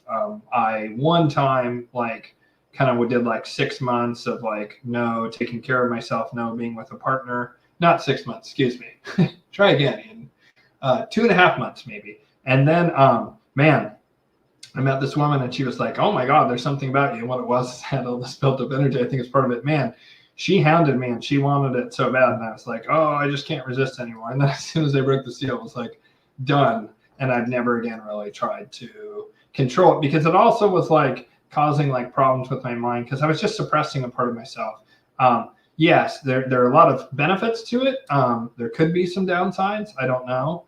I will say that Tantra is at the center of all major mystery schools, either white Tantra, if it's most high line, black Tantra, if it's Malachian, or selfish Luciferian can also be black Tantra. Or more often when you see Tantra that's not in a mystery school setting, you see it on some Hawaiian island with a bunch of like aging Gen Xers who are getting it on with random strangers that are at this tantra thing with each other. That's more than gray tantra because you're opening up to these incredible powers of the universe, and then you're having sex with people who have bad boundary issues and trauma histories, and you're in denial of your own, and let's pass around some astral parasites while we're at it. And those people are very often crawling at the astral parasites because they light up like a Christmas tree doing this practice, and then they don't correctly channel it in a true most high direction, that really they're using a spiritual cloak for avoiding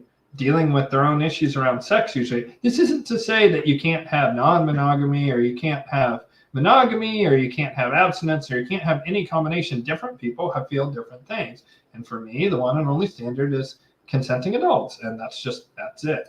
That's it. I don't care after that. There's a lot of I don't want to know about it kind of stuff going on out there in the world. My mind will never recover from some of the things I'm all too aware of that are out there, and different boats for different floats, different boats for different strokes for different folks, whatever floats your boat. I got this crosswise in my head. And so, yes, there are definitely benefits to it. Montauk Chia talks a lot about this, and if you want an expert on it, that's who I would point you to. There's also stuff Samuel Aon, was it Samuel Aon Weord? Yeah.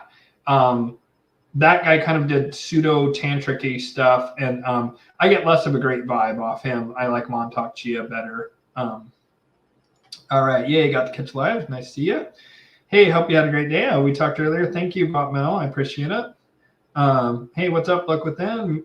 Meow says kitty in a box. And then I have to work on this too. Oh yeah, probably the being careful about talking. Do you think it's possible to be able to levitate, move objects of the mind, travel physically to places by thinking, etc. in the physical realm? How do you think such powers are gained? Yeah, I mean, I do actually think that stuff. Those are not abilities I have, except for perhaps I've had certain experiences that seem to imply that I had telekinesis, particularly when I was a kid, so able to move stuff with my mind.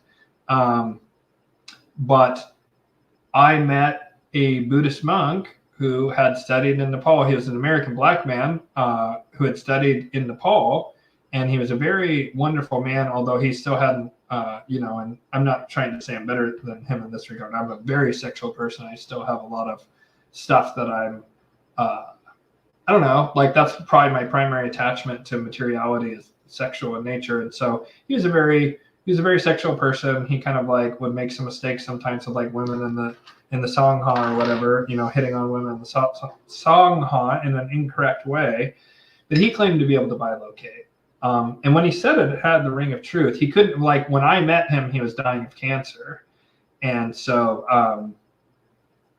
he said, he basically said he couldn't do it in the current state that his body was in. And he said that he had, he said that it was what he mostly did was an astral projection double, where he could have sort of a remote viewing plus clear audience double in another part of the world and experience things and kind of almost have a hologram double of himself would be a good way to put it.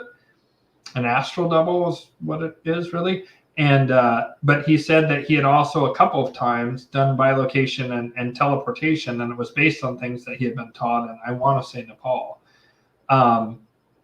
That stuff is super, super, super well guarded, and no one who's unworthy would ever, ever, ever be given access to that up in the Tibetan plateau, like not a chance. And so this man was like a very beautiful man. He just had that one kind of flaw. He was just a wonderful, beautiful, very spiritually advanced man. And I consider myself I'm not saying to his degree, but I consider myself fairly spiritually advanced, and I'm still very much a human being and have drive and stuff. So I don't want to like be in too much judgment about him. I haven't, except for possibly telekinesis in my own experience, I haven't actually witnessed any of these things. So it's speculative in that sense, to be clear about that. I think Kundalini work will give us power to sculpt cities. Yeah. The Yoga Sutras of Patanjali. I would recommend reading the Yoga Sutras of Patanjali. I'm not sure. I'm almost positive levitation and telekinesis are in there. I'm not sure about teleportation, which seems to be the third one. All right, let's go next. Sure, but are a bunch of cults after your bloodline? Gosh, that's probably from a comment I made a million years ago, and I don't know what you're referring to there. I apologize. Where do people with such powers exist? Tibet? Which orders are legit in this? Yeah, I mean, you would just need to work on yourself and then go and hang out in Nepal, and they'd find you. That's what I would do if I were you. I had planned to do pretty much exactly that at one point in my life, and then I had a child, and other things had happened before that. I would go to Bhutan and Nepal. If you're really brave, you can try and find the hidden stuff that's over the Chinese border that still exists, I'm sure, hidden. But again, your best bet is to work on yourself deeply and to go to these places and find the outer orders, right? Find the local temple that you can work at, and then work on yourself spiritually at. And then if you have the merit, which I'm not trying to be a dick, but like few of us do, and I'm not saying I do either. I could very easily see them saying that I am not at that level or even close to it. I don't know what they'd say, but they would vet you. Well, I guess I can say this, like, my shaman teacher said that he had trained with someone called, haven't really been able to find this, but he called them the Red Hat Lama. And it was in a super, super hidden monastery that was exceedingly difficult to get to someplace in Nepal. And he said that he had also heard this legend that essentially I translate now to being about the Malakians, about having the portals open to the lower astral. He said he had been taught it from his Kamchatka Russian line, and also from the Red Hat Lama, and that man was supposed to be able to do like miraculous healing. Like, I want to say he said someone had broken a leg in half and the bone was visible and sticking out, and this man laid his hands upon it and like the leg knitted. Just it had the ring of truth, and this man said it, and I had a very incredible experience with him that defies all logic. I just don't feel like I want to share that story right now. It's like a pretty personal story, but something absolutely impossible happened one time when I was with him, that he claimed was like a psychic ability that I had used, actually, but I'm just not going to share it right now. Santa Monica for sure, Order of the Eastern Star, not sure what we're referring to, but a bunch of others as well. Order of Eastern Star is people that can levitate like Taoist or Buddhist masters. Yeah, it could be. I mean, they're a female branch of the Masons. I've seen a Taoist or Buddhist levitate either. Yeah, I haven't seen him either. Powers come after the Samadhi state. Actually, according to Patanjali, if I remember correctly, he says it happens directly before the Samadhi state. I might be wrong about that. Maybe he does say that. I haven't read that in a long time, but Patanjali more or less had the same opinion about these powers that the Buddha did. The Buddha called magic, like I do, or psychic abilities, right? Miracles. When he was pressed by his students, he first tried to just not answer the question, but they kept pressing about it. And some of them were like, well, I'll just study it anyway. He eventually said that all these powers, and this is what Patanjali says, all these powers include, which are psychic powers we're talking about here, but I would include magic in this as well, because the Buddha certainly did. He said powers and miracles are the poison arrow. It keeps you from having transcendent non-dual awakening, and you shouldn't waste your time in it. And Patanjali basically said that a lot of people get stuck. I swear to God, he says it's right before the Samadhi state. I haven't read that book in like 20 years, so it's been a long time. So I could be wrong about that. And if I am wrong, then feel free to correct me, and I'll cop to it if someone wants to, check that. Nirvana, yeah. Still never seen it. Who specifically have you seen levitate? Mima, is it? Yeah. I've never seen, but I do think such people exist. Yeah, I think so too. I think it'd be cool to be a god in the flesh, super saiyan.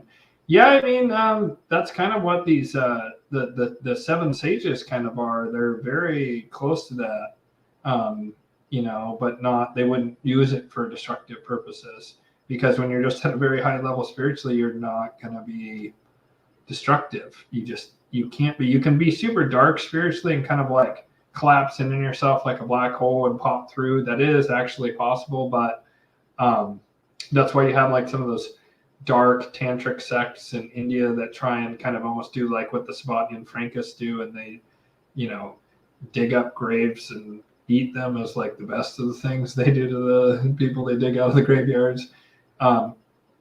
Those people believe that you can basically break through the darkness, and I actually am open to that. I think that's an incredibly dumb way of going about it when you can go through a much more positive version.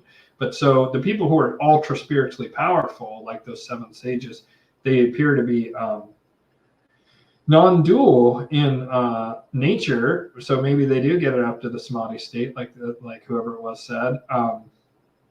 And they have these powers, and they basically they have the wisdom to know when to use them, which is basically close to never.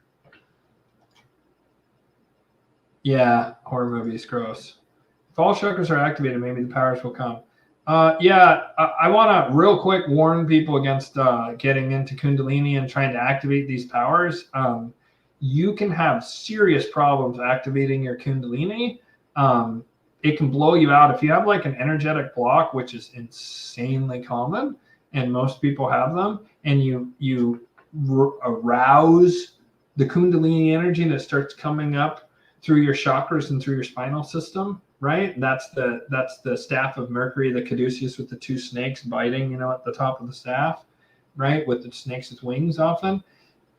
If you have blockages or trauma or issues of any kind that are serious, that energy will come blowing through you, and it can go brand, and it can cause like serious neurological problems. So you just have to be really careful with that stuff. Like, work on spiritual grace and then see if powers come, you know. There's just much safer ways to do what you guys want. But again, like, powers without wisdom just opened you up for you to shoot yourself in the foot. Do you have any suggestions on how to call in magical angelic protection? Seems like that'll be important in the next few years. Yeah. I just, you know, if you want generic help, Archangel Michael, just call in Archangel Michael is the best for angelic protection. I think that you have to, the more you work on yourself between now and when the proverbial shit hits the fan, the better you'll be able to navigate those situations. Be your own angel. I'm not saying, obviously, I use the Angelic Magick all the time, and we know each other, Clinton, so I'm not directing this at you. I'm saying to the chat, so to speak, that be sure you're taking care of your inner temple and getting your inner temple in order and getting a relationship with yourself right. That's the best protection you can do. And once you've done that, also things like calling on Archangel Michael will be much more efficacious. If you try and call on Archangel Michael after having like been totally deluded and have all this trauma that you haven't dealt with, and maybe you've, worse yet, done harm to other people in part through your own ignorance and your own trauma, and you're like all caught up in that and all like, ugh, and then you try and call on the angels, like, it may or may not work, you know, because you can't hear them or be in a flow. You're not like in a sympathetic vibration with them. So yes, you, Clint, because I know you personally, you could do that. Just call on Archangel Michael to help you. But for the broader group, yes, call on Archangel Michael, but do your inner work. Seriously. Come in touch with and heal your trauma. It's so important. That's why I harp on it all the time.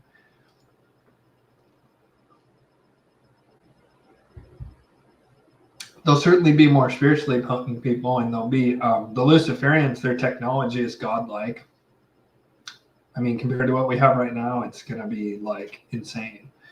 Can't even think of a politician that's good. Yeah, no kidding. Is Venus the planet that gives spiritual powers?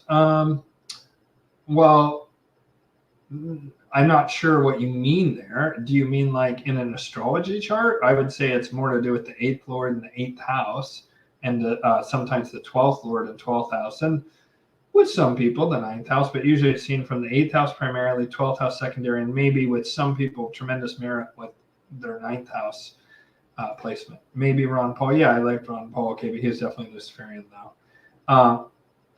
Lunar place, maybe lunar Venus placement. Not sure what you mean there. If we can do magical feats like levitation in public, then more people will know that the spiritual realm is real. Well, I mean, that's part of that's part of the whole having faith thing. And you know, if some of the Book of Revelation stuff about the Antichrist is true, then we'll be seeing things exactly like that.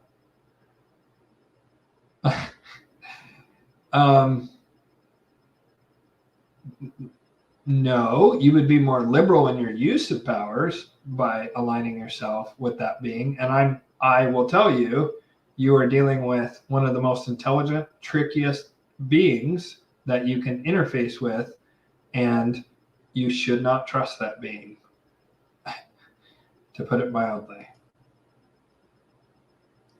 Okay, I'm going to actually skip because two people are kind of dominating the chat, and I want to get to some other people here. So, magnetic. What's real energy, bro? It's essentially, oh,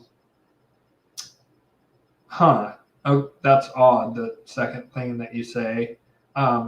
Vril is just another name for chi or whatever. I mean, it goes back to that semen retention thing. I mean, there's bastardization of it.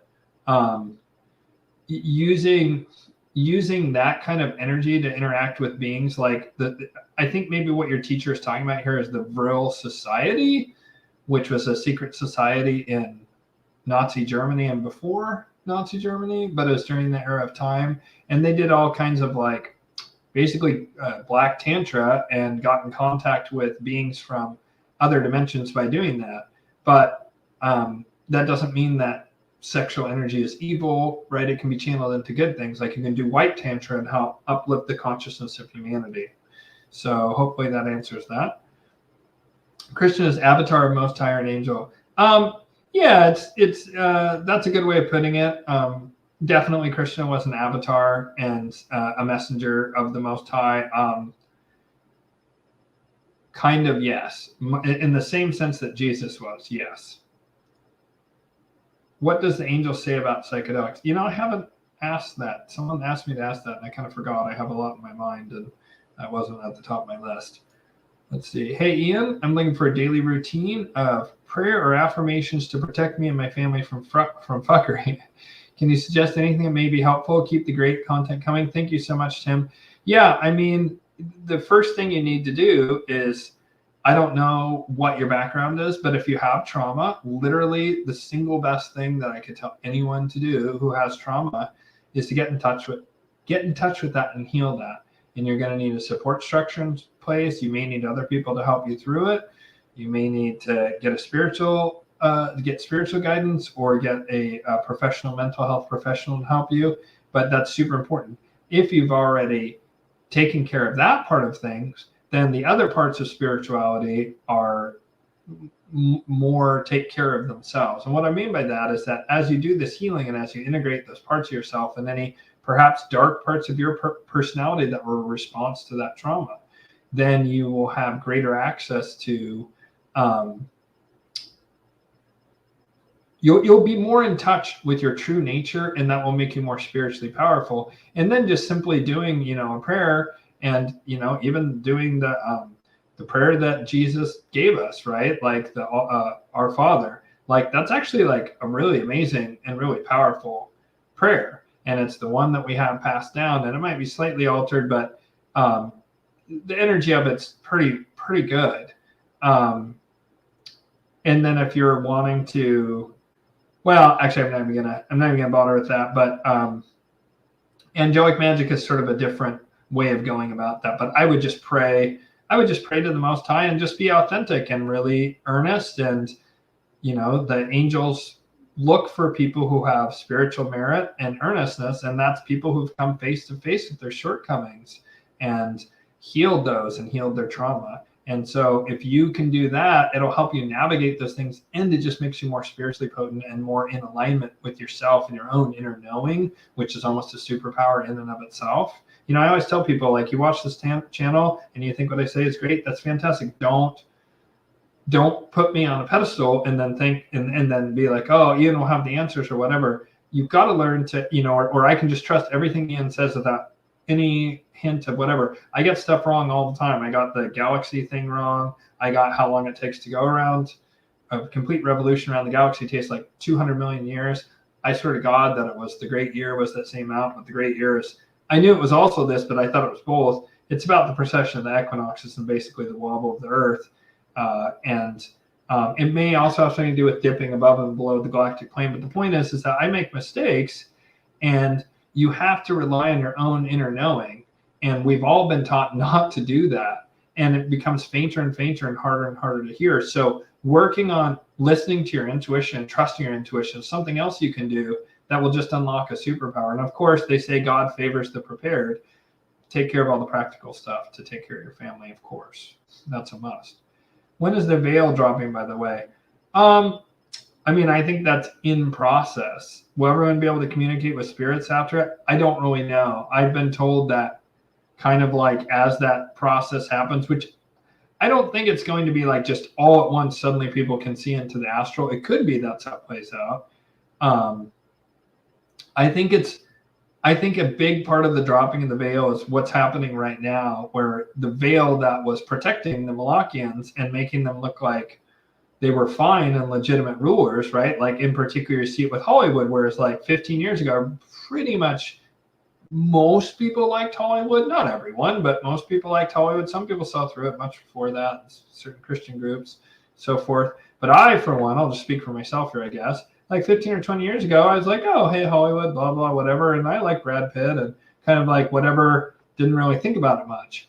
And most people are like that, but the veil has really fallen. And they look now just like corrupt and awful. And it's the same thing with most politicians. So I think a lot of that veil is a veil of illusion that was really what's called glamour magic, that there was this glamour magic that was protecting the Malachians in particular. And that has failed. There's also glamour magic around the US dollar, sometimes called the Babylonian talisman, that its power has also been broken. And so could it be, I think for some will be able to see beyond the veil suddenly. It's probably people who have suppressed psychic abilities that they'll suddenly be able to see beyond the veil. And what I have been told is that for those who can see beyond it, when a certain event happens that makes us like where a certain series of events happen where there's just like the spiritual dimension is basically literally impossible to miss, that it's gonna, a lot of people, it's gonna destroy their mind. They're not going to be able to handle it. They're just going to go insane. And some of that will be, in some cases, from seeing these spirits. But I think the veil dropping away is much more to do with what's happening around the illusion of the legitimacy and power that the Malachians have had for 6,000 years. I'm kicking myself for not signing up for a theoretic magic class in time. Are there other opportunities? Yeah, so, I'm just going to go ahead and say this, and I actually meant to say this at one point. I had like a big energetic shift that in many ways is symbolized by that gentleman I spoke about earlier named Nick. The angels told me this a while ago. I'm meant to be, among other things, an advisor to people who are powerful people in order to help influence them to do good in the world. This man, Nick, already wants to do that. He already wants to do good in the world. He already wants to talk to me about Golden Age enclaves and what that looks like. And this man's smart enough that he gets that there's going to have to be an element to like how to keep that self-sufficient. Like I can already see the gears turning in this man's mind of he's like, how would that work? Like that's a great idea, Ian, but what would that look like? He's a very actualizing person. And I'm meant, and the angels have told me this, I'm meant to be advisors to these people. And what just happened for me is I had all this stuff about self-worth come up, all this stuff about scarcity, all this stuff about worthiness, and also about like somehow tied into this were like the negative comments that I sometimes get or whatever. It was a similar energy somehow, it was related to that. And all this stuff had to come up and out. And part of it is this physical expression I'm having. And finally, something clicked for me yesterday to where I'm like, wow, I just settled in. I had a phase shift and I'm on a different level now. And I need to be doing, astrologically speaking, I need to be working for people like this. Because the other thing was I did his chart, and for the first time in many, many months, I love doing astrology, but the chart work itself, it's felt draining for a long time for me now. And my friend was telling me, hey, if you're feeling that, that means that you're not charging enough. And I have all this like sort of guilt And money's root of all evil, raised Catholic, and my mom had money issues, and she was super poor when she was growing up. And my dad didn't really have that, but my mom did. And I kind of copied and pasted that. And I had to work through all this self-worth stuff and also be like, you know what, it is okay to do that. And so I will continue to teach angelic magic classes. I will continue to do spiritual guidance. But I decided that after my birthday, and really, I'm not going to be doing work on my birthday. So really a few days before my birthday, probably the 25th of March, maybe the 21st of March even, I'm going to stop doing astrological charts other than for VIP clients, because when I did this man's chart, I spent like I was supposed to spend like 5 or 6 hours on it. I spent like 10 or 11 hours, and it was beautiful and so fulfilling and so good. And I went deeper on his chart than I've ever gone on anyone's chart but my own. And I did it cohesively. So in my own chart, I've done it piecemeal. What I did for him, I've done it piecemeal in my own chart over the course of my entire learning process and having to go back and refine it. But I've never gone that deep on someone's chart as I did for this. And it felt unbelievably pleasurable. And then my accuracy, which is already very high in astrology, that's part of why I can do it at that level, was even higher than normal. I had spoken with this man a little bit, and that helped me fine-tune some of the indications that I saw, but it's incredible. And there was hidden dimensions of power that I would have missed if I hadn't gone this deep. And so I want to work at that level. I'm ready to work at that level, and I'm ready to have that kind of energy exchange to where I am paid that time, and where I can give back to people is by making that money, and then making these golden age enclaves, which is it's a must. I must do it. And I have 2 other things. It doesn't matter, but one of them, I guess I can say one of the other one. There's a hidden third one, but the other one I can't talk about, which is that I need to make sure that my family, that I'm going to inculcate a culture of the Most High within my own family by creating a trust, basically, to where they can only access that trust and that money if they prove themselves that, and in an ongoing basis, that they're going to use that money. Sure, they can use it to take care of themselves, but if they want additional money, it needs to be to do good works, and that then they can earn a salary from the trust to do good works in the world. And so in order to do either of those things, I'm going to have big resources. And I don't want to be squeezing people who can't afford it. I want to go to people who can afford it, and also when I advise them and hopefully have a positive impact on them, they can go out in the world and affect really positive change. So I'm going to continue to teach angelic magic classes, and I don't know whether I may or may not raise prices on those, because I didn't really. It depends on how other business is turning up, but I may increase it. I'm not sure, but I'm going to do it. It'll be probably in April. Will be when the next classes are. I tend to do them seasonally, like I'm with the winter class right now. Well, I guess for my Australian and Oceania people, there are a couple of Kiwis and an Aussie. I guess for them, it's actually a summer course or maybe a fall course, something like that. But for me, from my point of view, it's the winter course, and then I'll have one in spring, and then I'll have one in summer, and then I'll have one in fall. And at some point this year, I'm going to teach, for my students that have already taken the first course, I'm going to teach I'm going to offer an Angelic Magic class, and then it's going to be basically not everyone necessarily who wants to do it will do it, or I might just reach out. What I'll probably do is I'll probably just reach out to people to where the angels move me and say that person's ready, and then I can teach them that. And at some point I need to teach beyond that with principalities and the other things. I feel very nervous about teaching that. And also I just simply cannot teach above Archangel unless people can hear the angels. If you can't hear the angels, then you can't do it, because you have to talk with them and they guide you through this inner journey of transformation. So yeah, long-winded answer, but I did want to get it out there that probably by March 21st, 25th, something like that, I'm not going to be doing charts for people who aren't that super high tier, very expensive VIP clients. How to work with Jupiter Kazemi. Yeah, you've asked that before. You know, man, I just don't see, like, given your background in non-duality, like, this is the poison arrow, man. Like, there's no, I mean, you have to make a decision. Like, do you want to be aligned with this existence, the material existence, and align yourself with the polarity of the Most High? Because I assume that's the choice you make, of course, right? Or do you want to escape the wheel of samsara and like end the cycle of death and rebirth, right? And you have a non-duality background. This is just, it's the poison arrow. I mean, ultimately, it's what keeps us rooted here in materiality. I'm okay with that. I'm making a very conscious choice about that. Having talked with you a number of times now, just in comments, I don't think that's what you want. I think that this is just, you actually want freedom. That's why you've been so attracted to non-duality for so long. And hey, I totally get it. I do think it's the ultimate thing. I think it's like, it's the final test and then you're out of here, right? It's the final, like you're ready to do that if you want.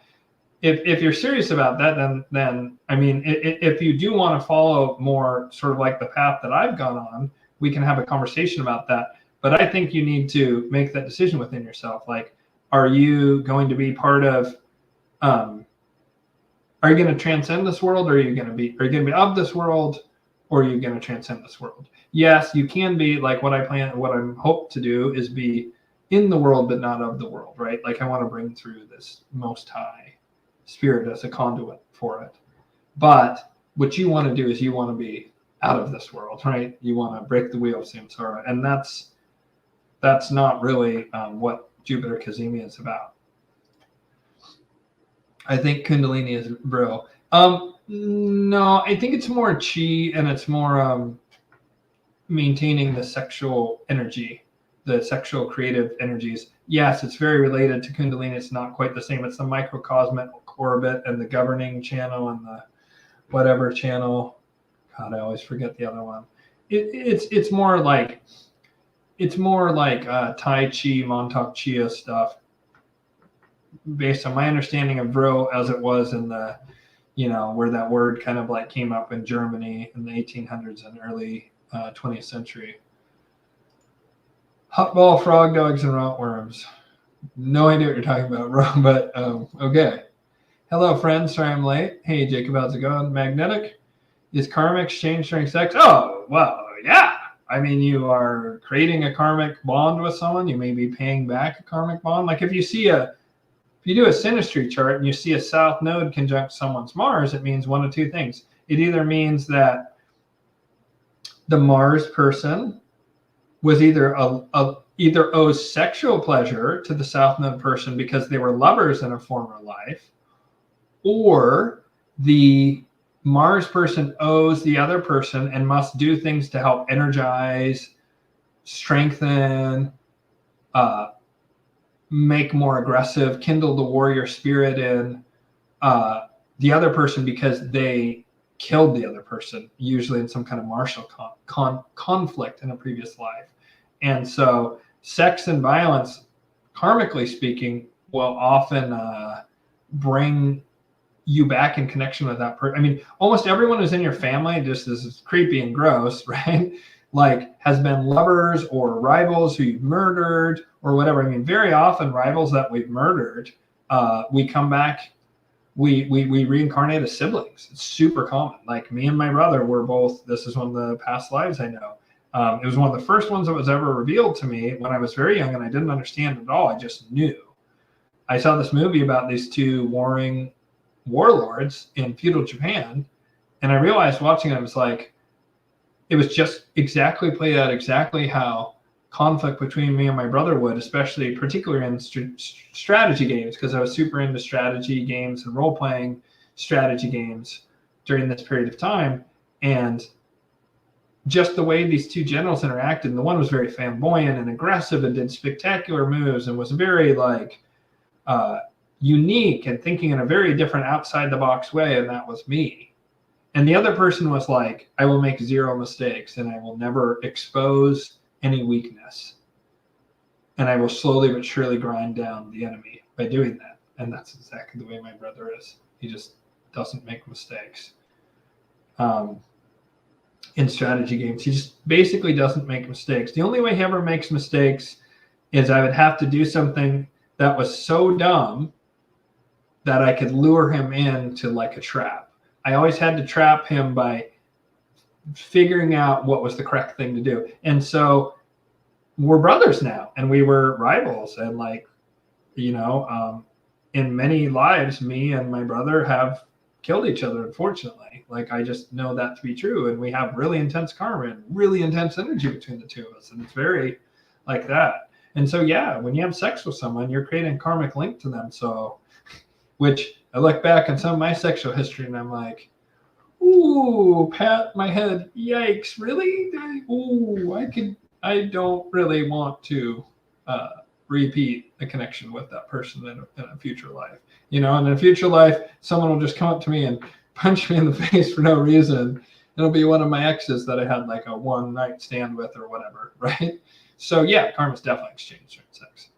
So Vinay says, hi, Ian. Angel's making you do awkward messages with your old friend is quite funny. Yeah. Vinay is one of my Angelic Magick students. I can tell that. So Vinay, if you're there and you don't mind saying, what do you think of the class so far?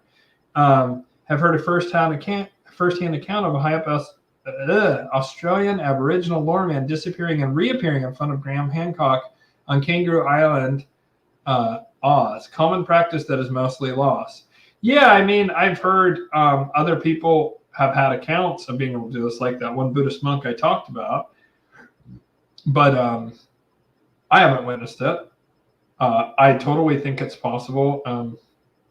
The Aborigines have streams of spiritual knowledge that goes back to,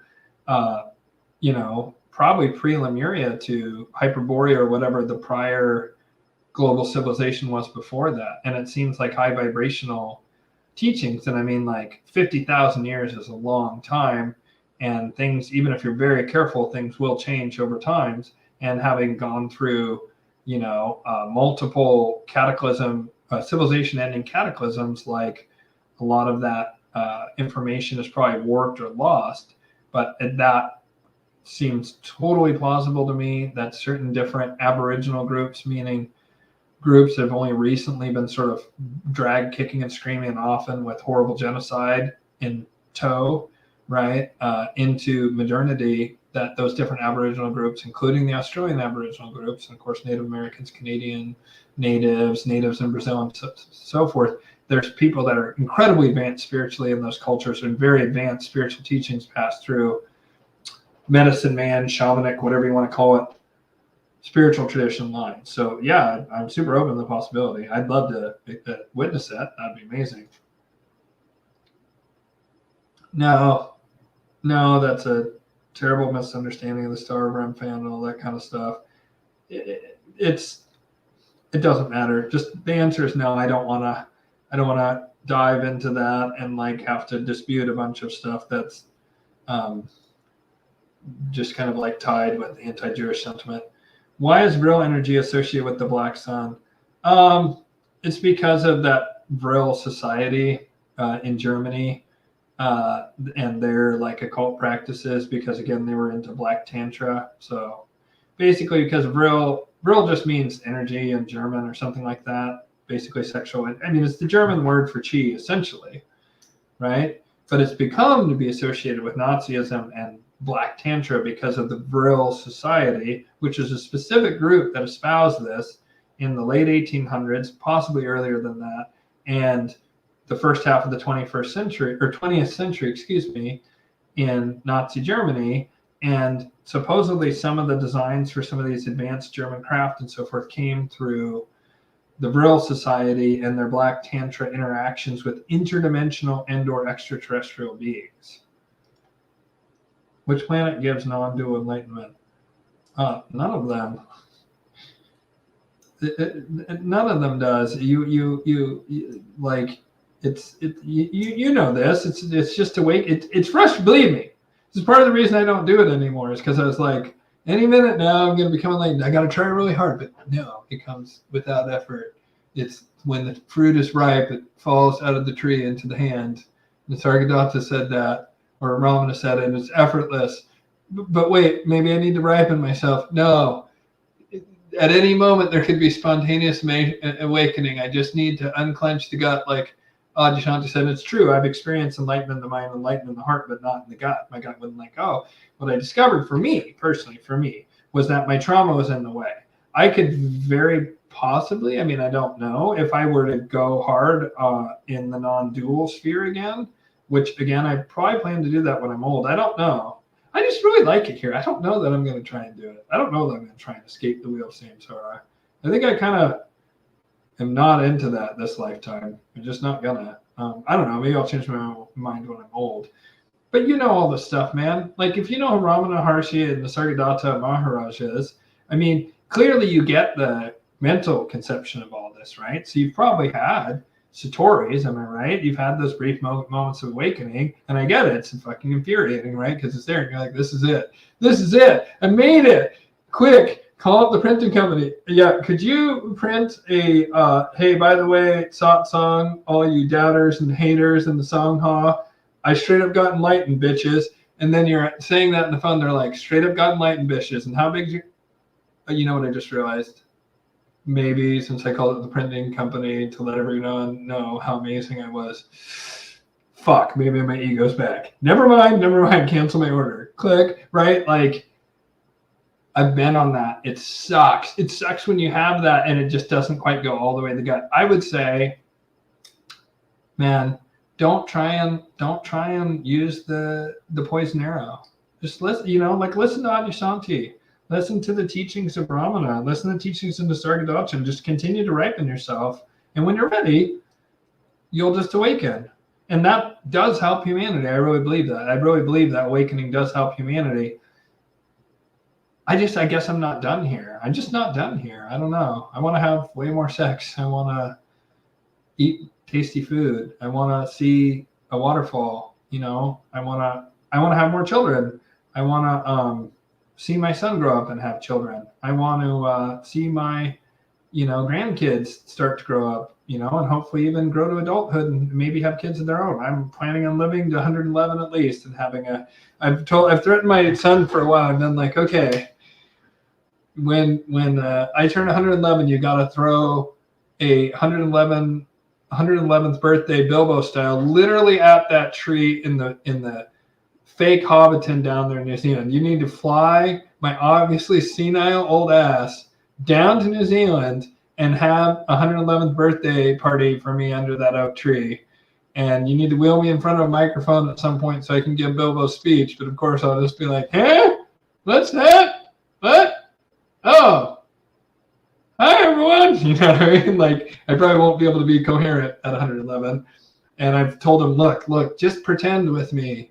You can just create a paper mache cutouts of all this stuff, and I won't know because I'll be so old and senile. And don't even worry about it because it's your kid who's going to have to do this wish for a 111-year-old man because obviously you'll be old yourself.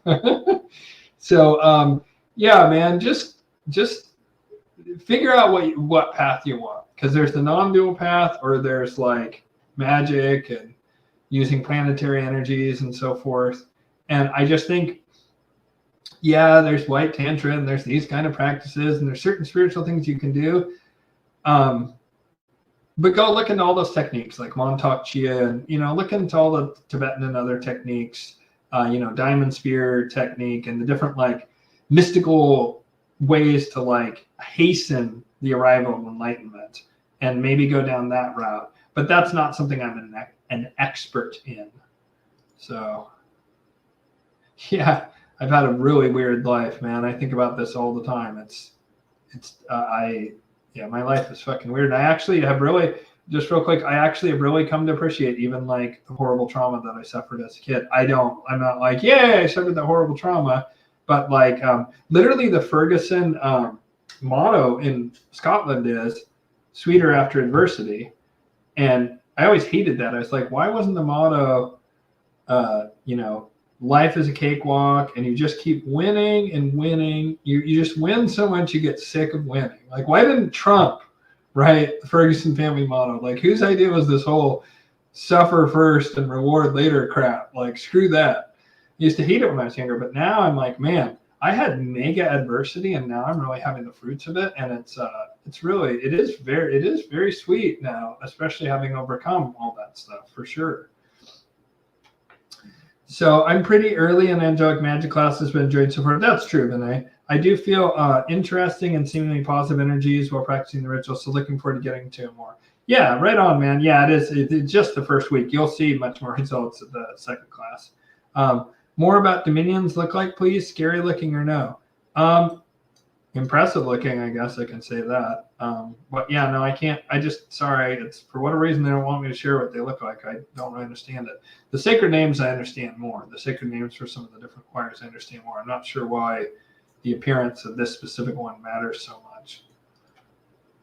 I feel like it's possible to be more powerful than an enlightened being without being enlightened. I don't think powers have anything to do with enlightenment. Absolutely correct. That's correct.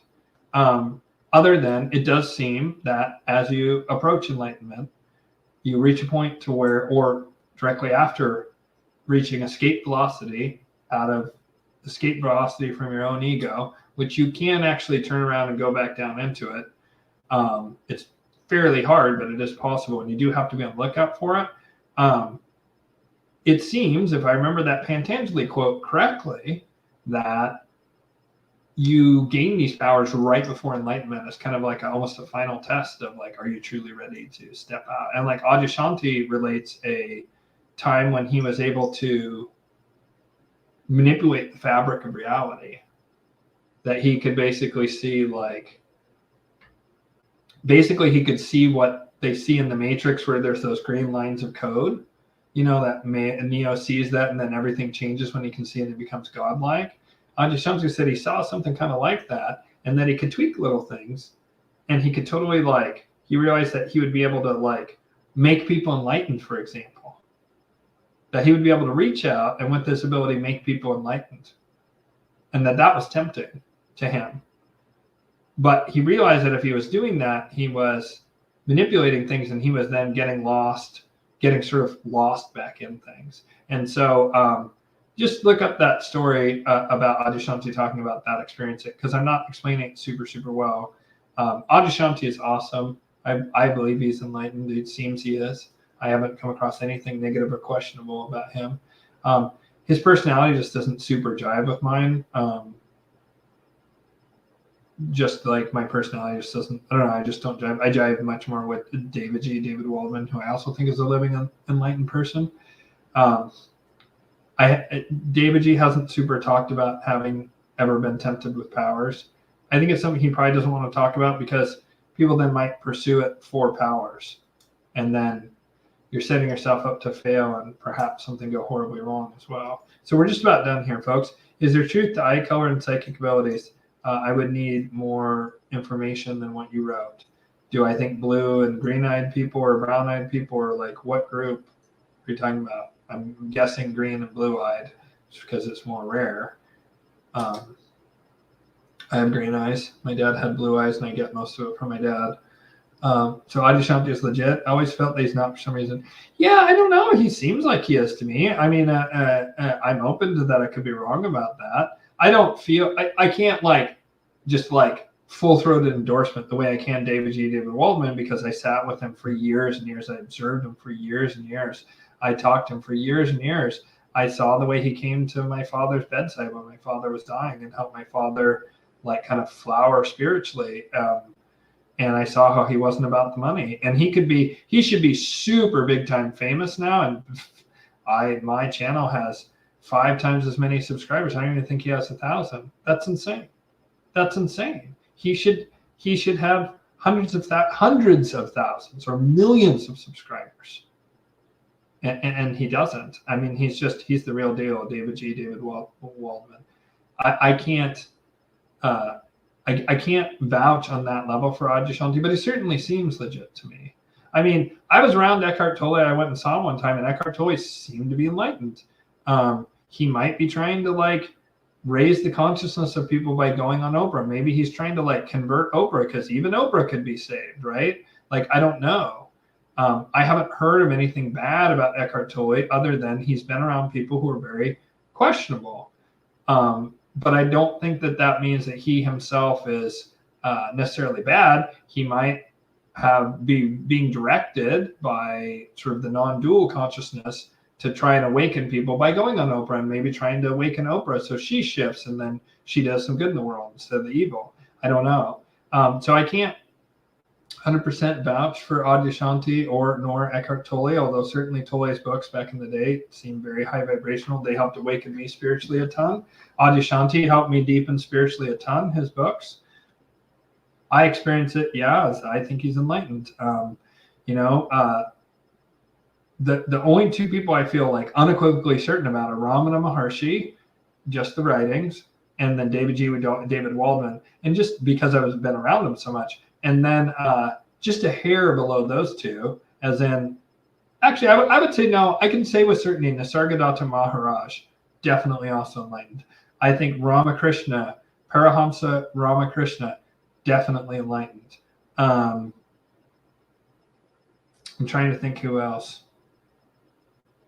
There's like there's been a couple of Americans actually, and I just am blanking on their names right now.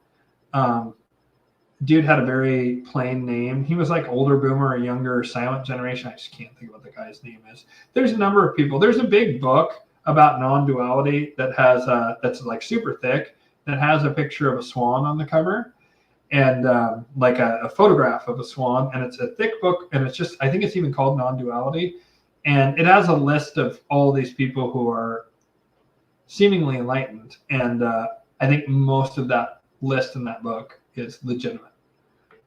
Yeah, not omnipotent, no, not even close to omnipotent, no, not even remotely close to omnipotent.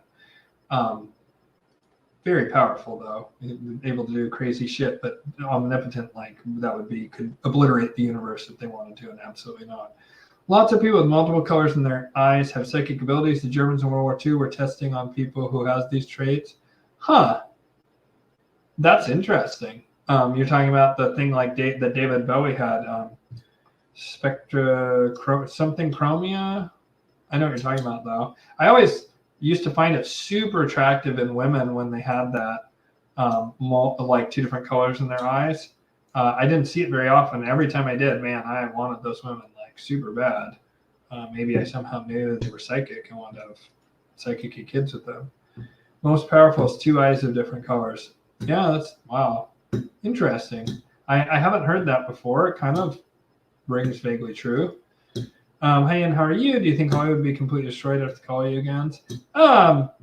Depends on what you mean. Do you mean specifically that city? Do you mean like the production companies in Hollywood? Do you mean people making movies in general? So if you mean movies in general, no.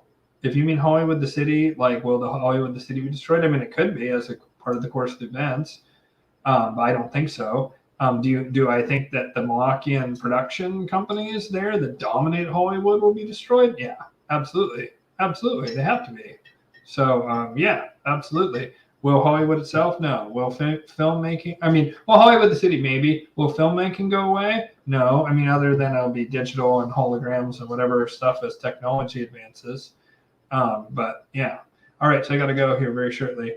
So David Bowie is psychic. Well, I mean, you may not know this, but he was the Grand Master of the Hermetic Order of the Golden Dawn. So yeah, David Bowie, I mean, he used to do all kinds of different shit. But yeah, he was the Grand Master of the, or maybe it was the Ordos, oh fuck, what are they called? Anyways, he was the head of some mystical order. I want to say the Hermetic Order of the Golden Dawn.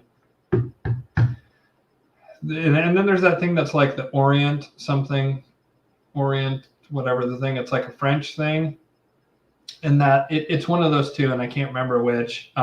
But yeah, no, I mean, he's super into magic and psychic stuff. I'm kind of, yeah, but I guess you just didn't know that. But yeah, he used to do cutouts where he would, or cut-ups, I mean, where he would let spirit guide him to make his songs. All of his weird sounding songs from the 70s, he would very often cut up tons of descriptive words that he liked, and he would put them in a hat, and then he would have like spirit pull them out, and then he would put them down, and then he would then kind of rearrange them slightly to make it more poetic and interesting. But it's a form of somewhat similar to bibliomancy, like opening especially the Bible and then just like going to a random page and looking at the thing, and then if you have a question, and then that verse will answer it. It's sort of like that in reverse. He was just sort of like letting spirit or spirits talk through him when he would do his songs. But yeah, David Bowie is super duper psychic, magically 8th house to the nth degree guy. I mean, like, holy shit. God, what is the name of that other group? It's driving me fucking bonkers. That's there in Europe. That is like, it was either them or the Hermetic Order of the Golden Dawn. I'll all Malachian governments will fall in 2024 or 2025, or some will stay. Is that a statement or a question? I was feeling there should have been a question. No, it's not going to fall just this year or even 2025. It'll be between now and, this is what the angels say, okay? And like, look, I certainly hope that it's right. I have faith that it's going to be right. They've told me things again and again and again in my personal life would happen, and they happen. For what it's worth, and you're just going to have to take my word for that, I guess. But they've said that between 2024 and basically 2028, the Malachians will be swept from power and hunted down in Nuremberg 2.0. And that the super, like, it gets heated up in a massive way this year, and like terrorist attacks and all kinds of crazy shit. Refer to that beginning of the year virtues thing. All kinds of crazy shit's going to happen. I think there's a good chance someone asked me this, and I can't remember if the angels have said it specifically, but I believe they said that there'll be an economic crash and the currency crash later this year. I think Trump's going to win. There's supposed to be a terrorist attack after the election. That's what the angels said, probably to try and prevent Trump from coming to power. And then in 2025, that's when the Luciferians get the let out. Once the sort of the stars and the zeitgeist is in their favor. Once the zeitgeist is no longer Moloch, but it's now Lucifer. And really, every day, the Luciferian consciousness and energy becomes more vitalized and more powerful. And every day, the Malachian energy becomes weaker and more older and sicker, and is in the process of dying. I mean, the Luciferian energy and consciousness, it's ascendant. And so in 2025 is when, after March 21st of 2025, is when, okay, Kali Yuga's over. Guess what, Moloch? Tick-tock, Moloch. Time's up. And remember when you deposed me from my throne that I had been sitting on in the Silver Age and the Bronze Age, says Lucifer to Moloch? You're going back in the pit, and I'm taking the throne. And it goes from an iron throne to a bronze throne, and then a silver throne, and then the golden throne, the Most High.